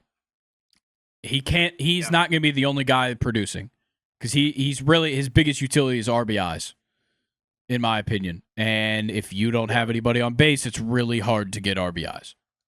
Which the projected lineup is Bo leading off, Vlad hitting second, and then Santander following them up. So that's a very good point there. Yeah, that's it's a big issue for me. Like Bichette and Vlad, man, used to think the world of them a couple of years ago. Like in 2022. And I don't think they're bad. I don't want people to think that. I'm not saying they're like a negative WAR players in the league. I mean, they're going to be good players. But the expectation for the two of them is to be like top 3 at their position in the AL, and they're just simply not. Yeah, and it gets a little bit weird to add to that when you start off young and you're good, and then you're still young, but you never get better. Yep. And that's kind of the bucket that these two fell in. So, yeah, I couldn't agree with you more. Yeah, so that's I mean, I still see upsides for the Blue Jays, and the main thing for me is the pitching. That's why I see them as the second-place team in this division. But I could certainly see why some people just wouldn't like them, which is fair. Yeah. I think there's a lot of volatility in the lineup. So we both have the Yankees in first place. You want me? I'm going to go first, and then I'll just let you take the floor with the Yankees because I only have a couple things to hit on. Yeah. The Yankees were obviously, they were going to be one. I mean, if I had to guess, they were going to be one. Now, did I have versions of these standings where they were not? Yes. Did I then change my mind multiple times? Yes. Because they don't have Garrett Cole. That's the biggest thing to me. So how much does the gap close? I mean, if Garrett Cole's in this starting rotation with Max Fried and Rodon and down the line, they're a 100-win team. Without Garrett Cole, do they then become like a 92-win team? And in that case, I mean, how much further are you ahead of the Blue Jays or the Red Sox? That's where my suspicion or my question marks start to fly with the Yankees is like last year, And granted, you didn't have Max Fried, but nor Cody Bellinger. I mean, I think obviously you lost Juan Soto. That sucks. But you guys added a lot to this offense. I will say you subtracted Soto, but you brought something back, and I do think that really is something you can't look over. I would love Paul Goldschmidt to have a good year. I'll say that. I'll end my sentence there. Not continuing it. I would love for Paul Goldschmidt to have a good year. Take that as you will. I do think Cody Bellinger will have a good year, but please, New York media, do not eat this man alive if he starts off the year and he's batting like 250. I mean, just take it easy. Take it easy on the guy. Let him settle into town. That's the biggest problem. With new acquisitions in town, especially with the level of player that you're looking at, please don't just ride him off that fast. I mean, give Bellinger and Goldschmidt some time. Honestly, give Devin Williams some time as the closer. Give him some time. Because I still think Luke Weaver should be the closer, and Devin should be the setup man. I do too. But we'll see how that pans out. I have a feeling that'll be something that is tested on over the course of weeks. I do not like seeing Marcus Stroman and Carlos Carrasco anchoring this bullpen or this rotation. I don't. I am not a Stroman guy this season. I mean, he really, arguably, he should be playing in AAA right now. Honestly. And Carlos Carrasco's 37, and more power to Carlos Carrasco for in the middle of his career beating cancer and then still pitching at a very good level afterwards. Shout out to Carlos Carrasco, but you're 37. And this is a team that's trying to win 100 games. This is a team that's trying to get back to the World Series.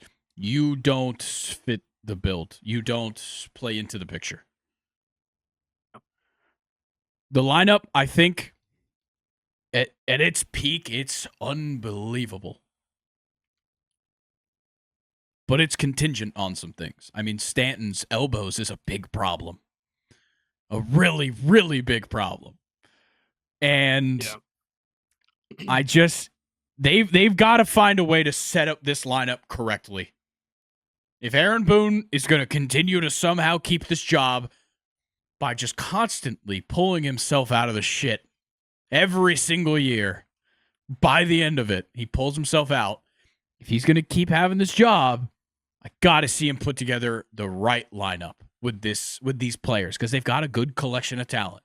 Just do it correctly. The floor is yours. That was a great take. Obviously, again, I have the Yankees at first here.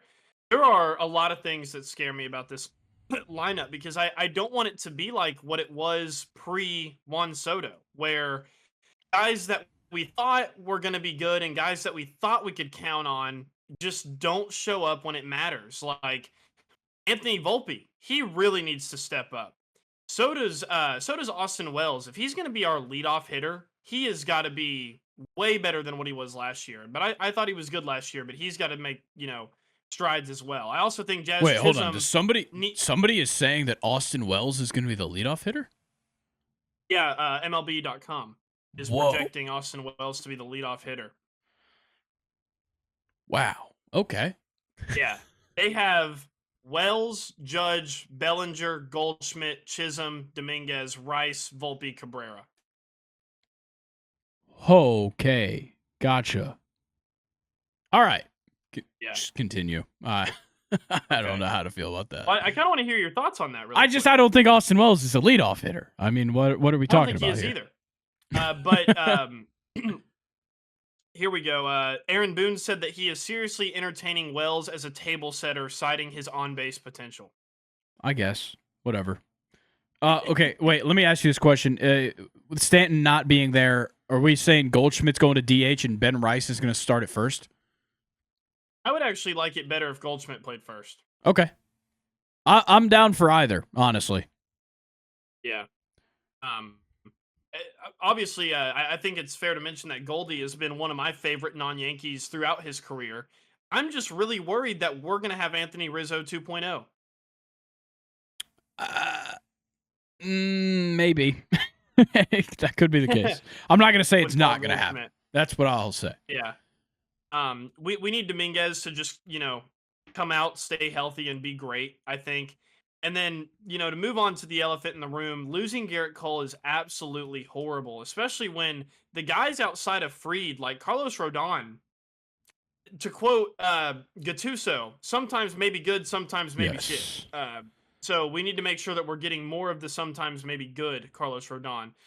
Marcus Stroman was really excited to have signed him last year. He's just kind of a pussy, and I hate using that word, but like He tatted his I head, watched though. a video on him. He man, he's just kind of a whiny little man, and he was Yes. even late. Like our ace gets hurt, and then this motherfucker is late to spring training. He doesn't want to show up when throughout his whole career he has hinted at playing for the Pinstripes. I mean, it should have been wanting an to play for indication of.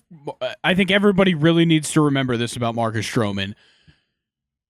He signed with the Mets to play in the COVID season in 2020. He signed with the Mets to play for them.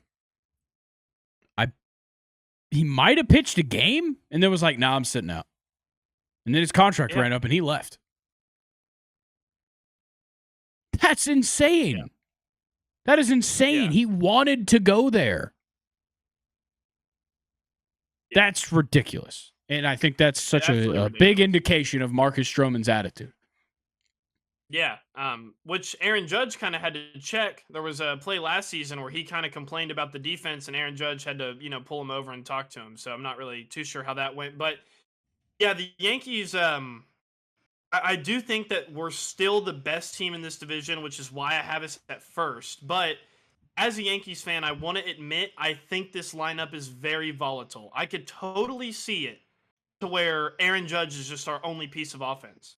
Yeah. Like how it has been before, and we cannot afford that. And it's kind of got me sad, Grayson, that I watched this team go to the World Series for the first time in like what 15 years. It was 2009 when we beat the Phillies was the last time, and we get blown out. And now I'm hungry.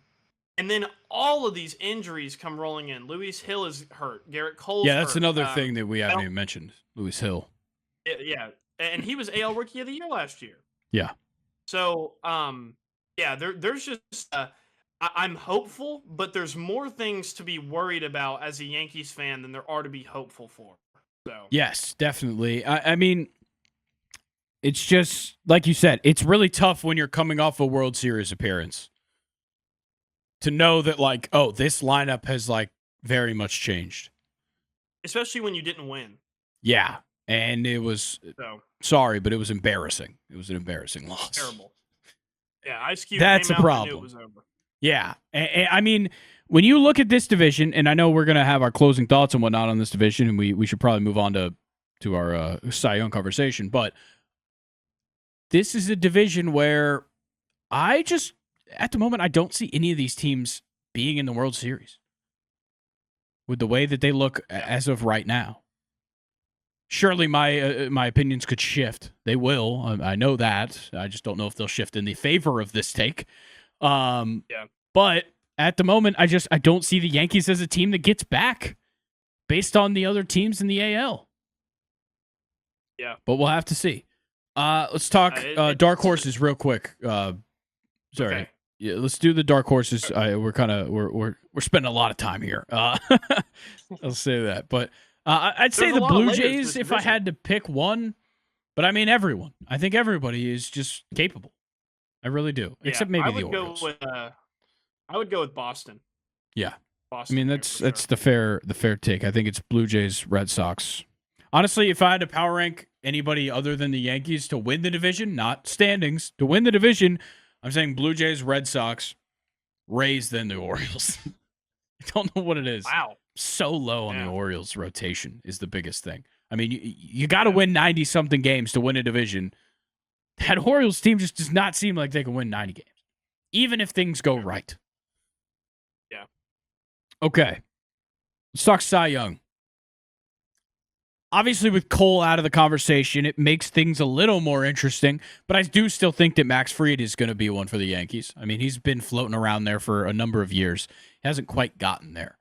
Whether it be via injury or whatnot, I do think Max Fried, in my opinion, is probably my highest when it comes to this division in AL Cy Young voting or candidacy. Me as well. What if I told you I didn't want to give up on Shane McClanahan here? I would tell you that you're spot on. I would tell you you're spot on. I have him on my list. What I did here, I gave myself a little provisional.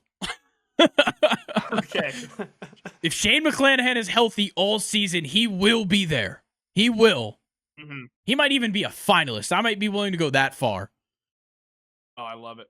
But I got to see him make it. I got to see him get there. I got to see Shane McClanahan pitch in a game in April and in July and in September. Yeah. I need to see that happen, and I just haven't. I haven't. I'm rooting for it. I am too. I mean, this guy was a runner-up in AL Rookie of the Year, his rookie year, because he got hurt. He was going to win it, but he got hurt. Yeah. Second year, gets hurt. He was an all-star. Third year, all-star, gets hurt. I mean, just please be healthy for just a couple of months. It's a couple of months, dude. In the grand scheme of things, just a few months. Please. Yeah. Can we say the Mike Trout of pitchers? I mean, it's a little early. It's a little early to say Mike Trout, but he's trending. He's trending that way. At least Mike Trout had like 10 good years of healthy baseball. Kevin Gausman's just got to be there. Thank you. I was going to say you can't mention Cy Young's and talk about this division without mentioning his name. Yeah, I mean, he's going to strike out 200 guys, and that's good enough to get you in the conversation. Yeah. Crochet, another guy I'm just kind of, you got to hold out on. I'm not going to say it too early because I got to see him throw innings. I mean, I brought this up earlier. After June, he didn't pitch more than 4 innings in a single outing. He still made 4 starts a month. 13 innings in July, 14.1 in August, 17.1 in September. That's not going to win you a Cy Young award.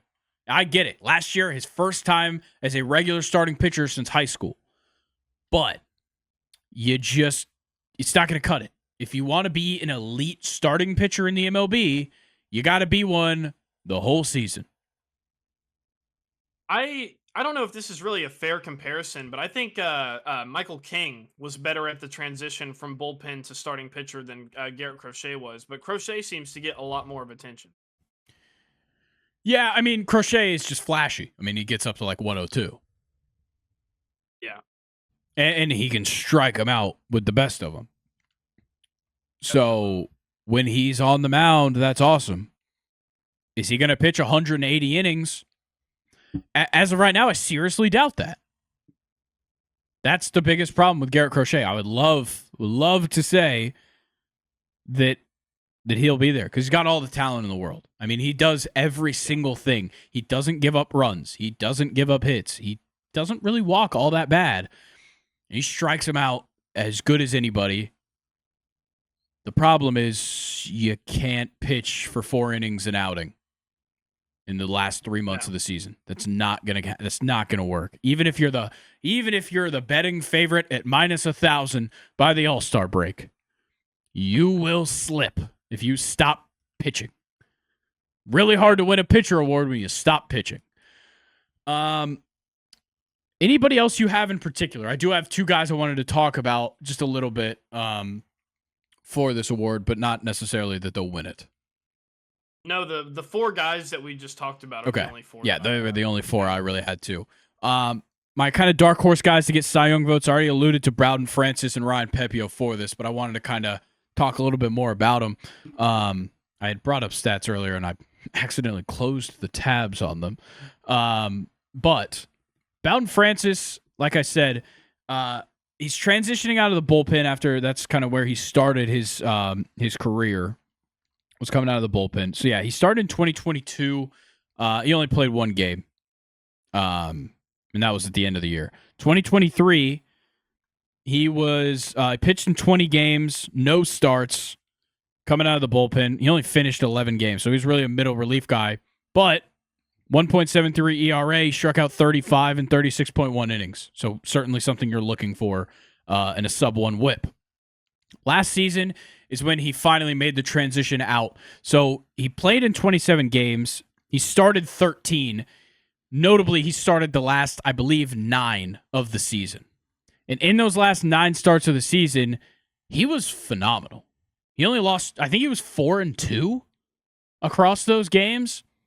Just pitched lights out to end the season. And I feel like with the trajectory he's been on, that's going to correlate. If he's starting every single day, or not every day, but I mean every week, if he's getting a start in this Blue Jays rotation where he's not going to have to be the top guy, there's a good chance that he takes a major step forward. That's my biggest thing with Bowden Francis. I mean, last year, 103 innings pitched, half of the time he was coming out of the bullpen.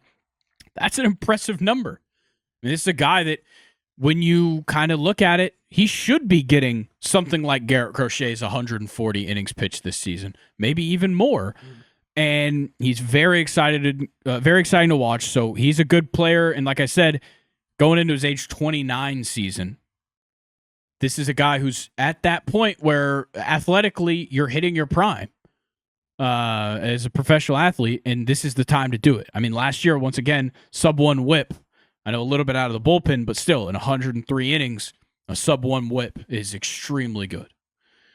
And then Pepio, very similar situation, except he's had a team change. Starting off with the Dodgers for 2 seasons, I believe he was coming out of the bullpen. Actually, no, he was starting. So he started 7 out of his 9 appearances in 2022, which was his rookie year.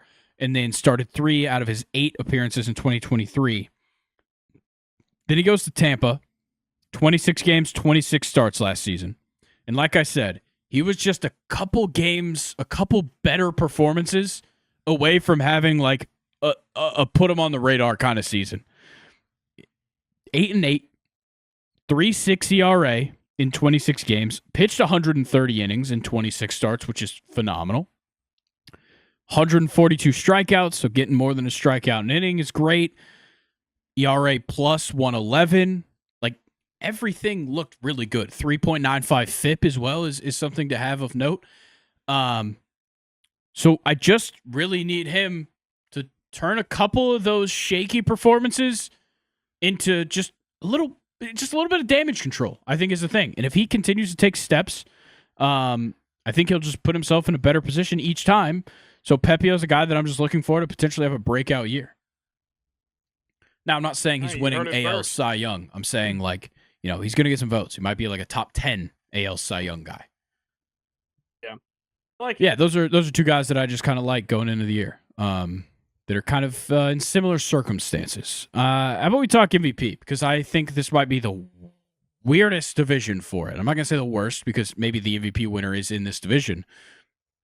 But there's not a ton of options. I mean, especially compared to some that we have talked about. I would assume Aaron Judge heads this list. Might be the only one, depending on your value of some guys. Yeah, I have Gunnar as well. Gunnar a lot. I'm throwing a maybe tag on Bregman. He's a big-time maybe. Yeah. What about Santander? I think he's also a big maybe. I think for the same reasons that I talked about earlier, where like the flashy numbers are going to come with the RBIs and the extra base hits. How valuable is that going to be if nobody else is getting on base? Yeah.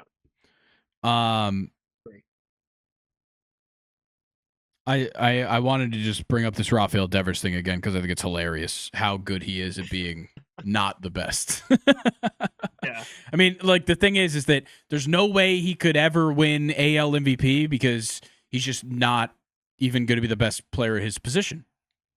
He's not going to be the best DH in the AL this year, even moving there. Jordan's way better. He's not going to be. He wasn't the best third baseman because a million guys play the position better, but Jose Ramirez exists and a number of others. I mean, Matt Chapman. And like, it's just not going to happen. It just won't. Yeah. If you're believing in Rafael Devers as an MVP contender, I think you're crazy. I'll just putting that one out there. Too. The other one I But just wanted to throw out in this go ahead. Go ahead. I was just going to say we will have to pay attention to what, the Bregman signing does to Rafael Devers moving to DH. Like, maybe his offense just gets a hell of a lot better. But Definitely. No way you're going to be better than Jordan exactly at that point. Exactly. So, yeah. And I mean, he's still, like, even offensively, if Devers takes a big step forward, he's not putting up the same offensive numbers as Aaron Judge on an average year. True, yeah. I do want to just throw out Jackson Holiday, not for MVP, but just to put him, just to give him his love, because I do think he's going to take a step forward. I think we got to just let him do his thing before we just ride him off. And I do really think that he's gonna start off good and just ride it out. I'm really believing in him. I've really liked his spring training as well. Okay, yeah, I like that. He's definitely a guy. Not saying he's gonna win MVP. I want that on the record. I'm just saying he's a guy to just keep his name out there. Keep it in the back of your mind as you're going through the beginning of the year, because I really do think he could get off to a hot start comparative to, I guess, our expectations. I don't have any other guys for MVP. Like I said, this is not a great division for it. I mean, you're not going to get an MVP out of the Rays. that's for sure. I mean, can we mention Adley? I know it's hard for catchers. Yeah, we give Adley some love. Still good. Still great. I just think he's always going to get outshined by Gunnar Henderson. But also, Adley does give an interesting angle when you're looking at him offensively, because he's a switch hitter. Yeah. I think he adds something to that offense that you don't see a lot of people add. No pun intended. But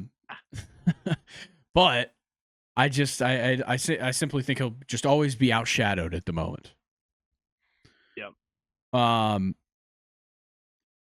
Any other guys worth mentioning? I don't really think so. I don't think so either. So Rookie of the Year, I do the antithesis of what we talked about with the MVP. I think Rookie of the Year, this is the best division in all of baseball, not just the AL. But they do have, right now, the top 3 odds-on favorites for AL Rookie of the Year, which is crazy to see. The first one, I believe Jason Dominguez is the current favorite on most books. And rightfully so. I mean, this guy has been, what is he, the Alien? The Martian? What is his nickname? The Martian. Yeah. He's just an anomaly, and he has been, because we've been talking about him forever. But it's because he was showing out in, like, rookie ball as, like, a 17-year-old. That's the that's the only reason it seems like he's been around forever. But he's just now getting started. I think that's the beauty of what we're going to see from Jason Dominguez. It's really just starting. I'm excited for him too, and I also I think a lot of the excitement comes from just him. I mean, after we found out that Soto wasn't the guy, he was literally like the next guy. There wasn't really, I mean, I guess there were talks of us getting Anthony Santander a little bit here and there, but like for the most part, I feel like it was pretty sure from the team and around the fan base that Jason Dominguez was going to be the other guy in the outfield. And I think that just the fans and the team showing confidence in him is really going to play in his favor. And I'm excited for him to be the opening day, left field starter. Yeah. Yeah. And for the Red Sox guys, I mean, you could continue to go down the list past Roman Anthony and Christian Campbell, but they're definitely the two that you could likely see make an impact this year. I mean, the farm system looks unbelievable. Despite the guys they've given up. I mean, they gave up some guys that look great, like in that Crochet deal, giving up Kyle Teal. But you could go past Roman Anthony and Christian Campbell and talk about Marcelo Mayer, who might be the best of the 3. I really don't know. There's just so much to look forward to from these guys. To me, really I think Christian Campbell. Wagner. Yes, I like Will Wagner a lot from Toronto. But with the Red Sox guys, I just think Christian Campbell has the best chance to get up and play. That's my biggest thing. I probably think when it's all said and done, Roman Anthony probably going to be the best of the bunch. But Christian Campbell seems like the guy that right now could make the immediate impact. Also, Atlanta. He went to Georgia Tech. So have to show him love. That's obviously got to happen. Shout out to Christian Campbell. But yeah, Roman Anthony is just a different monster. I think the three of them all hit home runs in a spring training game or like the spring breakout game. Anthony, Campbell, and Mayer, which is crazy. I mean, there's just so much to look forward to. But I would like you to talk about Will Wagner because I do like him as well. Yeah, listed as a second baseman. He's set to be in the starting lineup, but as a DH, which I think Gotcha. I don't know how I feel about that. I mean, I guess for the Blue Jays going forward, it's probably the right move, but I don't know. I would like the rookie to get out there and play some defense as well. So I'm sure we'll get to see it. He won't be a DH the whole time, but yeah, Will Wagner I think is also set up to have a really good rookie season. Yeah, and I think the best thing about Will Wagner is that he's got major league experience. Last year he played 24 games, I think. He played in 24 games, which just helps. I mean, it's not like the numbers were like unbelievable. He batted over 300 though. That's certainly something to build off of. He had 2 home runs, 11 RBIs, 6 doubles in 24 games. Walked 4 times, struck out 16. Strikeouts are a little bit questionable, but like there's something to build off of there, and that's something that a lot of other Rookie of the Year candidates don't have. Yeah. Is a resume already in the major leagues. Kobe Mayo is one where you just have to assume that some Orioles prospect will work out at some point. So Kobe Mayo, I'll just give some love to. And I'm going to be honest, I think, crazy enough, Tomoyuki Sugano is somebody that nobody's going to talk about, and not gambling advice, but the odds are really good. I'll say that. Let me pull up what he's looking at right now because he's pretty far down the list, which I think is kind of crazy.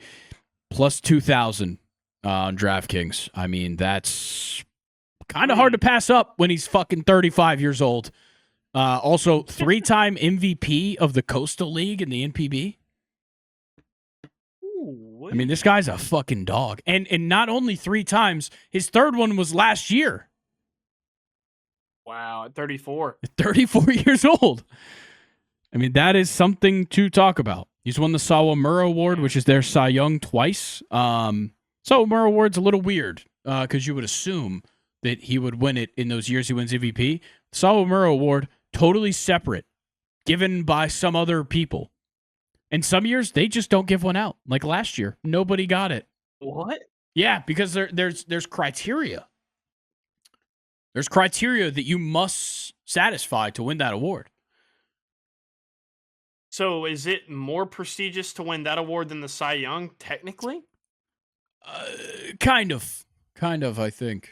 In that way? Yeah. I don't know. I don't know too much.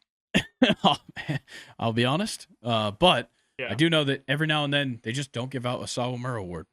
Actually, relatively often, considering it's a yearly award, to not give it out. It's a little too often. Wow. But yeah, there's like certain criteria that you have to satisfy to even be eligible to win it, and then they choose the best out of those guys. Who's won it the most times? Just a random question, but I feel like if you have the most of that award, then you've hit that criteria the most. Makes you pretty ridiculous, or you must be pretty ridiculous. See.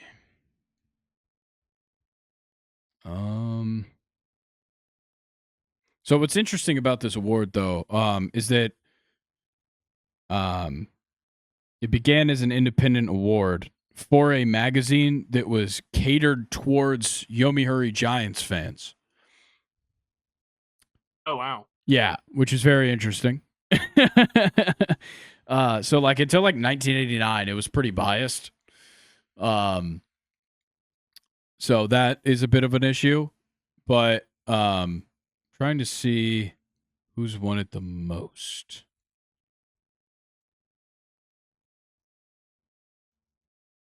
Let's see, like recently. I mean, Yoshinobu Yamamoto three-peated it. Which is crazy. 2021 give out every year he three-peated. Yeah, 2021, 2022, 2023. And then he came over and was pretty damn Jesus good. Christ. Wow. Wow. See, Suganu won it back-to-back, 2017, 2018. Yu Darvish won one in 2007. That was a long-ass time ago for Yu Darvish to be pitching. Yeah, it was. Yeah. Masahiro Wow. Tanaka won it 2 times. No. Yeah, 2 times. Sorry. Shout out. Yeah. Daisuke Matsuzaka won it. Koji Uehara won it twice. Yeah, it seems like not a lot of people have won it more than 2 times. Obviously, Yamamoto triple 3 in a row. Quickly, and we'll move on right after this. You have to start 25 or more games. You have to win 15 or more. You have to have 10 or more complete games. That's insane. Wow. You have to have a winning percentage of 600 or higher. You have to pitch 200 innings or more. Your ERA has to be 2.5 or lower, and you have to have 150 or more strikeouts. Damn. That's some strict criteria. Yeah, it is. I almost kind of like that, though. Yeah, so this criteria was established in 1982. And I think they adjusted as time has gone on. Last question about it. If more than one player meets that criteria, then what do they do? Okay, so if more than one player meets that criteria, then another pitcher can be deemed more outstanding. Wow. Okay. So in 2008, Yu Darvish went 16-4 with a 1.88 ERA, 208 strikeouts, fulfilled all the criteria. But Hisashi Iwakuma won the award despite only this is actually crazy. Hold on. Despite meeting only 6 of the criteria, because it was deemed that Iwakuma had the better season overall at 21-4 with a 1.87 ERA and 159 strikeouts, but he didn't satisfy the complete games. Sounds like to me Yu Darvish was better.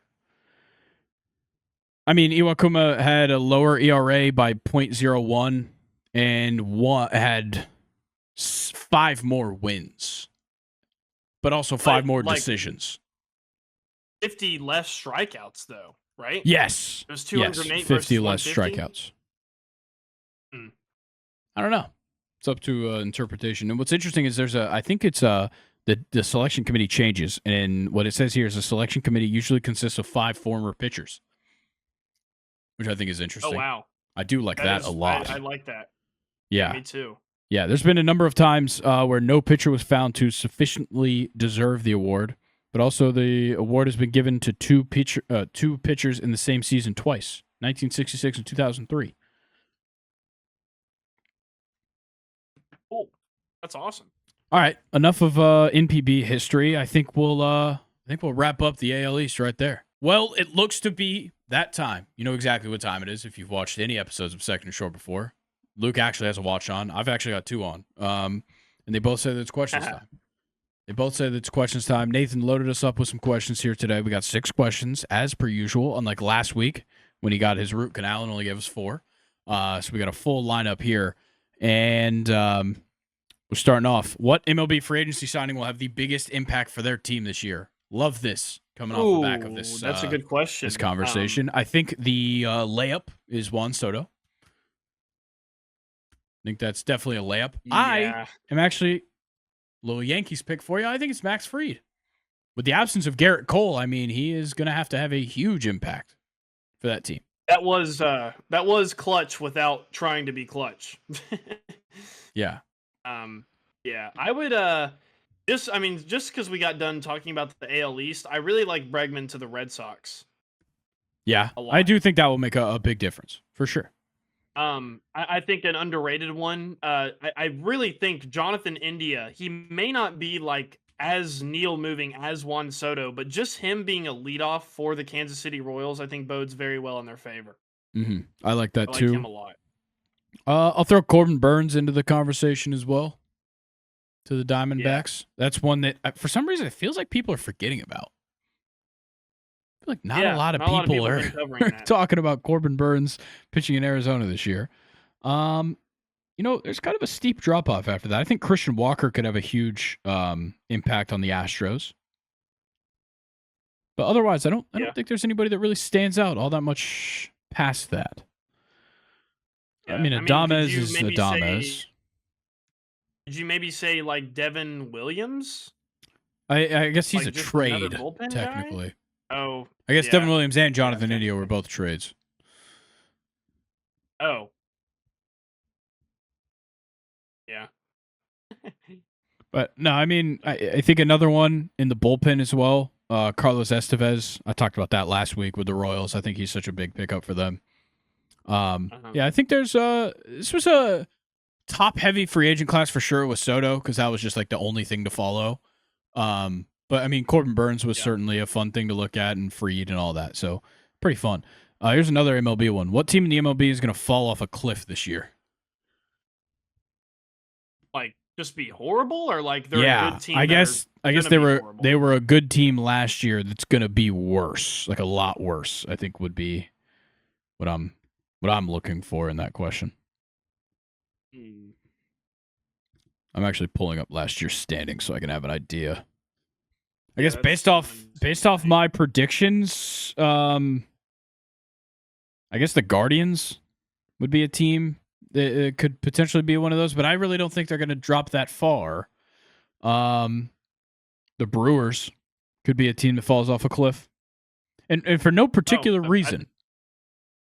Yeah, I would say the Orioles for sure. Yeah. Oh yeah. Compared to Duh. last year. 91 wins last year. Yeah, I'd probably say that's a good pick. Um, I mean, a lot of maybe the teams. Mariners. Yeah, they could definitely. The pitching's just still there though. It's hard to pick against them. I think a lot of teams like year over year didn't really change that much. Yeah, At least in where I predict they'll be.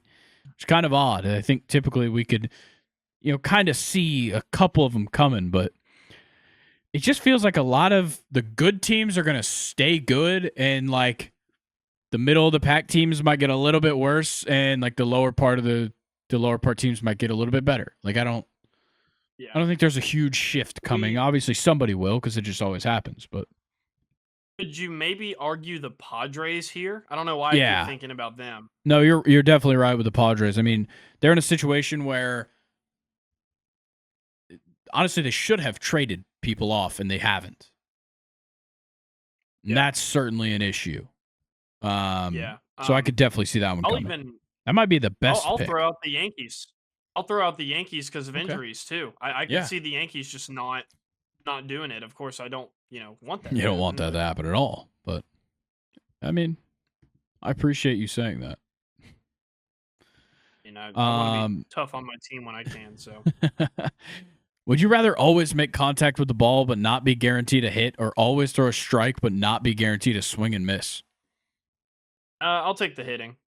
Yeah, definitely. Because I mean, if I always throw a strike, that's going to be the scouting report. And if I'm not guaranteed a swing and miss, they're just going to hit it. Yeah. I mean, if I always make contact, I just got to be selective. Impressive. Yeah. Yeah. Just got to pick the right pitch. So I mean, a guy who always makes contact in a league full of the pitchers that we have today. That's it's huge. That's huge. Yeah. I mean, if you could always make contact on a Spencer Strider fastball or Paul Skeens, I mean, what? Duh. Yeah, or if if Roki Sasaki is going to throw a fastball or a splitter before it even comes out of his hand, I feel like that's pretty beneficial. Yeah, and I mean, if you're guaranteed to make contact, that means timing is just out of the question. Yeah. Like, sure, you still got to time it up so you hit it in fair play, but like, if I'm guaranteed to make contact every time I swing, I mean, if I don't know what's coming out of his hand, I'm swinging immediately, and I'm somehow making contact with that. Exactly. You could have like 22 pitch at bats. Yeah, I mean, this is fantasy land. We can do whatever the fuck we want. Exactly. Next one. What's your favorite song to scream with the windows down? I've got some different genres that I would hit on with these personally. One is definitely got to be "Can't Tell Me Nothing." Mm, Kanye. That's a good one to just yell. I like that. Um. Oh, "Touch Back Down," Ocean Alley. Love to yell that song. Interesting. Ocean Alley's a Yeah. little bit more of like a chill kind of music, so it's interesting to hear that. Well, "Touch Back Down" has that chorus that's like really loud That's and kind true. of he's yelling. So Yeah. yeah, that part especially. Yeah, that is a good point. I think country music, Uh, a lot of country songs were just made to be that way.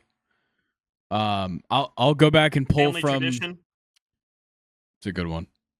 John Deere Um, Green. Very yes, John Deere Green and Pickup. A lot of Joe Diffie Yeah, fits the bill for yeah, rolling down the windows and screaming. for Um, sure. I think Pickup Man was that's what I was gonna say is like going back on the one where we talked about like what's the song that you always that plays like that's better when you're sad, and then we talked about what's one that's better when like you're really happy. Yeah. Pickup Man with the windows down is unreal. Ooh. Oh yeah. It's so good. Same with like Chattahoochee. Oh yeah. Chattahoochee Kills, Yeah. 5 o'clock somewhere. A lot of Alan Jackson too would fit that. Oh, Um, definitely. this is gonna sound fucking crazy, but like a good Lizzie McAlpine song.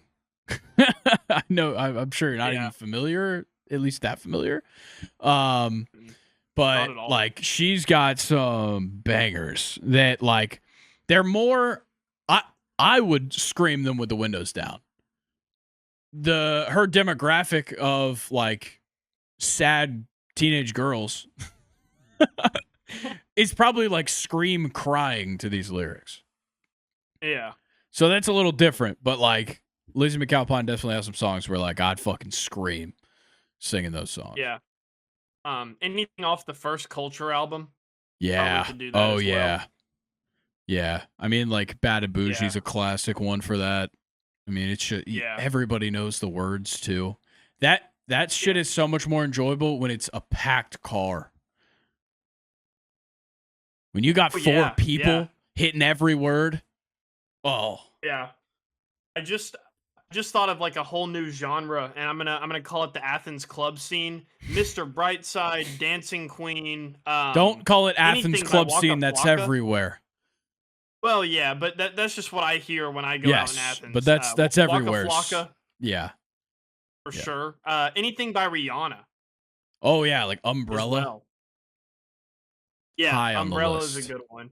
Yeah, Yeah, there's a there's lot a of lot. songs that fit that. I mean, I like screaming songs with the windows down. Yeah, Raph, me too. Me maybe too. a little bit unconventional, but Oh Raph yeah, is great. So many good, just like bars and shit to hit in that song. Champions. yeah, Crazy crazy ass song to yeah, choose, but like genuinely one of my favorite songs ever because there's so much variety. yeah. I think that's why it's fun, and it's also like 2 Chains is a fun guy to like do that too. Like his music Ooh, love. invokes some yelling. Speaking of Two Chains, birthday song, or Yeah, um, or yeah. Love Sosa I think there's all from yeah. Chief That's Keef as that's a well. good one too. I think there's a Yeah, good selection of Travis Scott songs as well. I mean, No Bystanders, the chorus on that, yeah, unbelievable. fire. A lot of Hmm. choices, a lot of choices. But we'll move on to the next one. Would you rather say? Oh fuck! Come on, man. Oh no, Would you rather sit what do we got? courtside at a WNBA game or stand in the stand in the rafters of an indoor baseball stadium? Pass. You know what? I do want to sit courtside at a WNBA game. I was actually thinking the same thing. I've always just thought sitting courtside would be like Exactly. awesome. Exactly. So And like I get the yeah, amenities. I mean, like let's be honest. How is it really that good to sit courtside at an NBA game? yeah, you might be sitting next to Tracy Morgan, Well, that's sick. Well, he was sick, but pun intended. yes. But like, I mean, it's not a great view necessarily. Yeah, that is Really true. dependent That is on where true. you're sitting.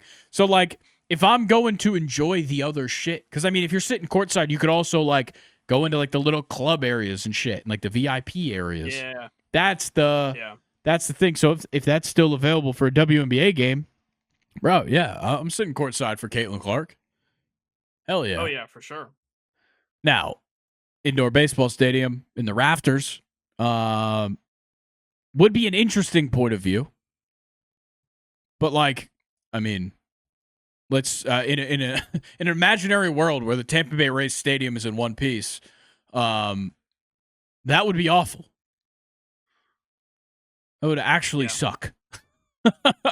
I think I'm gonna make a very like nuancy take here. If it's indoor in the rafters of the Tokyo Dome, we were talking about this pre-recording, then you would get to see all of the fans and how they react. That would be awesome. To baseball in Japan. That would be sick. Yes, in Tampa there would be no fans. You'd be lucky if there was a roof, I guess. Yeah. Oh, it's so fucking crazy that they're not going to build a brand new stadium, by the way. Unbelievable. Oh, I know. Unbelievable. Yeah. Final question. This is a stupid question for us. I think it's a real good question for an NFL fan. It's a bad question with the two of us here. Okay. Would you rather have prime Aaron Rodgers or prime Drew Brees? Yeah. I mean, you're asking the wrong guys. Yeah, because if any of y'all listeners, I think there's a lot of people that would say Drew Brees. There's a lot. Oh, for sure. We're not them. No. If you've listened to this podcast for a while, you'll know that Grayson and I are huge A-Rod fans. So yeah, I'm taking A-Rod 100% of the time. mean, go back to the inception of this podcast, December of 2022. We were probably crying over the way that Aaron Rodgers was playing in Green Bay. Oh, for sure. Yeah. Luckily, like it was. That's where we were with Aaron Rodgers. Like, yeah, me and Luke are ride or dies for Aaron Rodgers. Definitely. Yeah. Now, big Aaron Rodgers fan. Should he retire? Maybe. One more year. Yeah, I think one more year. Fine. Yeah, and if it's in Pittsburgh, I mean, it's a little cherry on top for you. Sure, I'm excited. Yeah. Also, I don't want to take anything away from Drew Brees' prime. Unbelievable. But also, I've been conditioned to hate his existence. That is true. Yeah. No, Drew Brees phenomenal. Like, I would say he's mostly underrated. He's definitely one of the greatest quarterbacks of all time, 100% for sure. Top 5 all time. Drew Brees. Yeah, I would agree. Hands down. But for sure, and he even you just asked this question to the wrong guys. Exactly, yeah, and Drew Brees even overcame that injury that didn't have him stuck like this for. Yeah, I think it was a rotator cuff injury. Was that like the whole reason he didn't end up in Miami, and then like the dominoes fell? You know, where Nick Saban ends up at Alabama. Yeah. Yep. Crazy. Yeah. Absolutely insane. What a crazy injury to overcome. Like, yeah, and then also all the rib injuries he got late in his career. Oh, he was beat up. Yeah, and he was still doing it. And then Brady just had to keep playing and break all of his records. Yep. Yeah, I love Drew Brees as the player, not as an opponent. But, I mean, you're never going to see a day where me or Luke take anybody, maybe, over Aaron Rodgers. You might take Roethlisberger. I would take Roethlisberger, but that's the only guy. I mean, the only guy I would take over Rodgers. I'm probably not taking prime Matt Ryan over Aaron Rodgers, which might sound crazy. Really? I'd take prime Vic. Okay. I'd take prime Vic over prime Rodgers, but I don't know if I'd take prime Matt over prime Rodgers. I mean, if you look at those two primes, I mean, we're talking a different ball game. Yeah. But Vic is just so exciting. You can't take that one. Yeah, Vic was awesome. Yeah. Okay, well, that does it for the questions. I mean, this was a little bit of a longer episode than maybe we anticipated, but if you stuck around, thank you. We really appreciate it, and we hope that you're already subscribed here on YouTube and that you've already turned on the post notifications. But if you haven't, go ahead and do that right now so you can keep up to date with everything we've got going on here on YouTube. Plenty of content coming out, midweek content, podcast episodes, all that stuff. If you want to keep up to date with everything we have, make sure you follow us on Instagram and TikTok. That's where we're posting clips. Instagram's where we post the stories, announcing things and whatnot. Obviously, mark the calendars, April 24th, Draft Night Special. Going to keep saying it until you guys actually do it, and then I'm going to continue to say it after you do it. I'll probably be promoting that literally while we're on stream is when I'll stop promoting that. Probably by like pick 20. Pick 20, I'll stop telling people to join the stream. But you should still do it, even if it's pick 20 and you're like, oh, should I join the stream? Yes, you should. Always, yeah. Make sure you guys check out Luke's mock draft if you haven't yet on YouTube. And then we got Colin's mock draft coming to Instagram and TikTok next week. So once again, another reason you should be following us there. Luke, anything for the people before we get out of here? No, not today. And if you haven't checked out Grayson's, check out both of ours. Compare our mock drafts. What did one do better than the other? Berate us both. Yeah, Colin seems to have his mind made up. Is welcome. Just publicly already attacking me. Oh yeah, I mean, that's right. comment section of yours on Instagram and Instagram story. He doubled up. That's how I know he means it.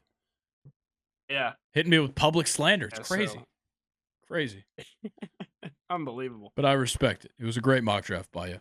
Okay, that's gonna do it for us, guys. Thank you for hanging out with us. And me and Luke will be back next Friday. Before that, you can catch me on Monday with Colin. And yeah, looking forward to the rest of this coverage. We're going to be kind of on the Monday episodes. We're going to be shifting over to the draft coverage pretty soon. So a lot of fun stuff to look out for all the time here at Second and Short. Ooh, and what next you got? Week, hang on, before you get up, next week we're going to be watching baseball live as we're probably recording the podcast, which is going to be so much fun. So definitely stay tuned. Yeah, most definitely. All right, for that. We will catch you guys later. Enjoy the weekend. I'll see you guys Monday. Peace.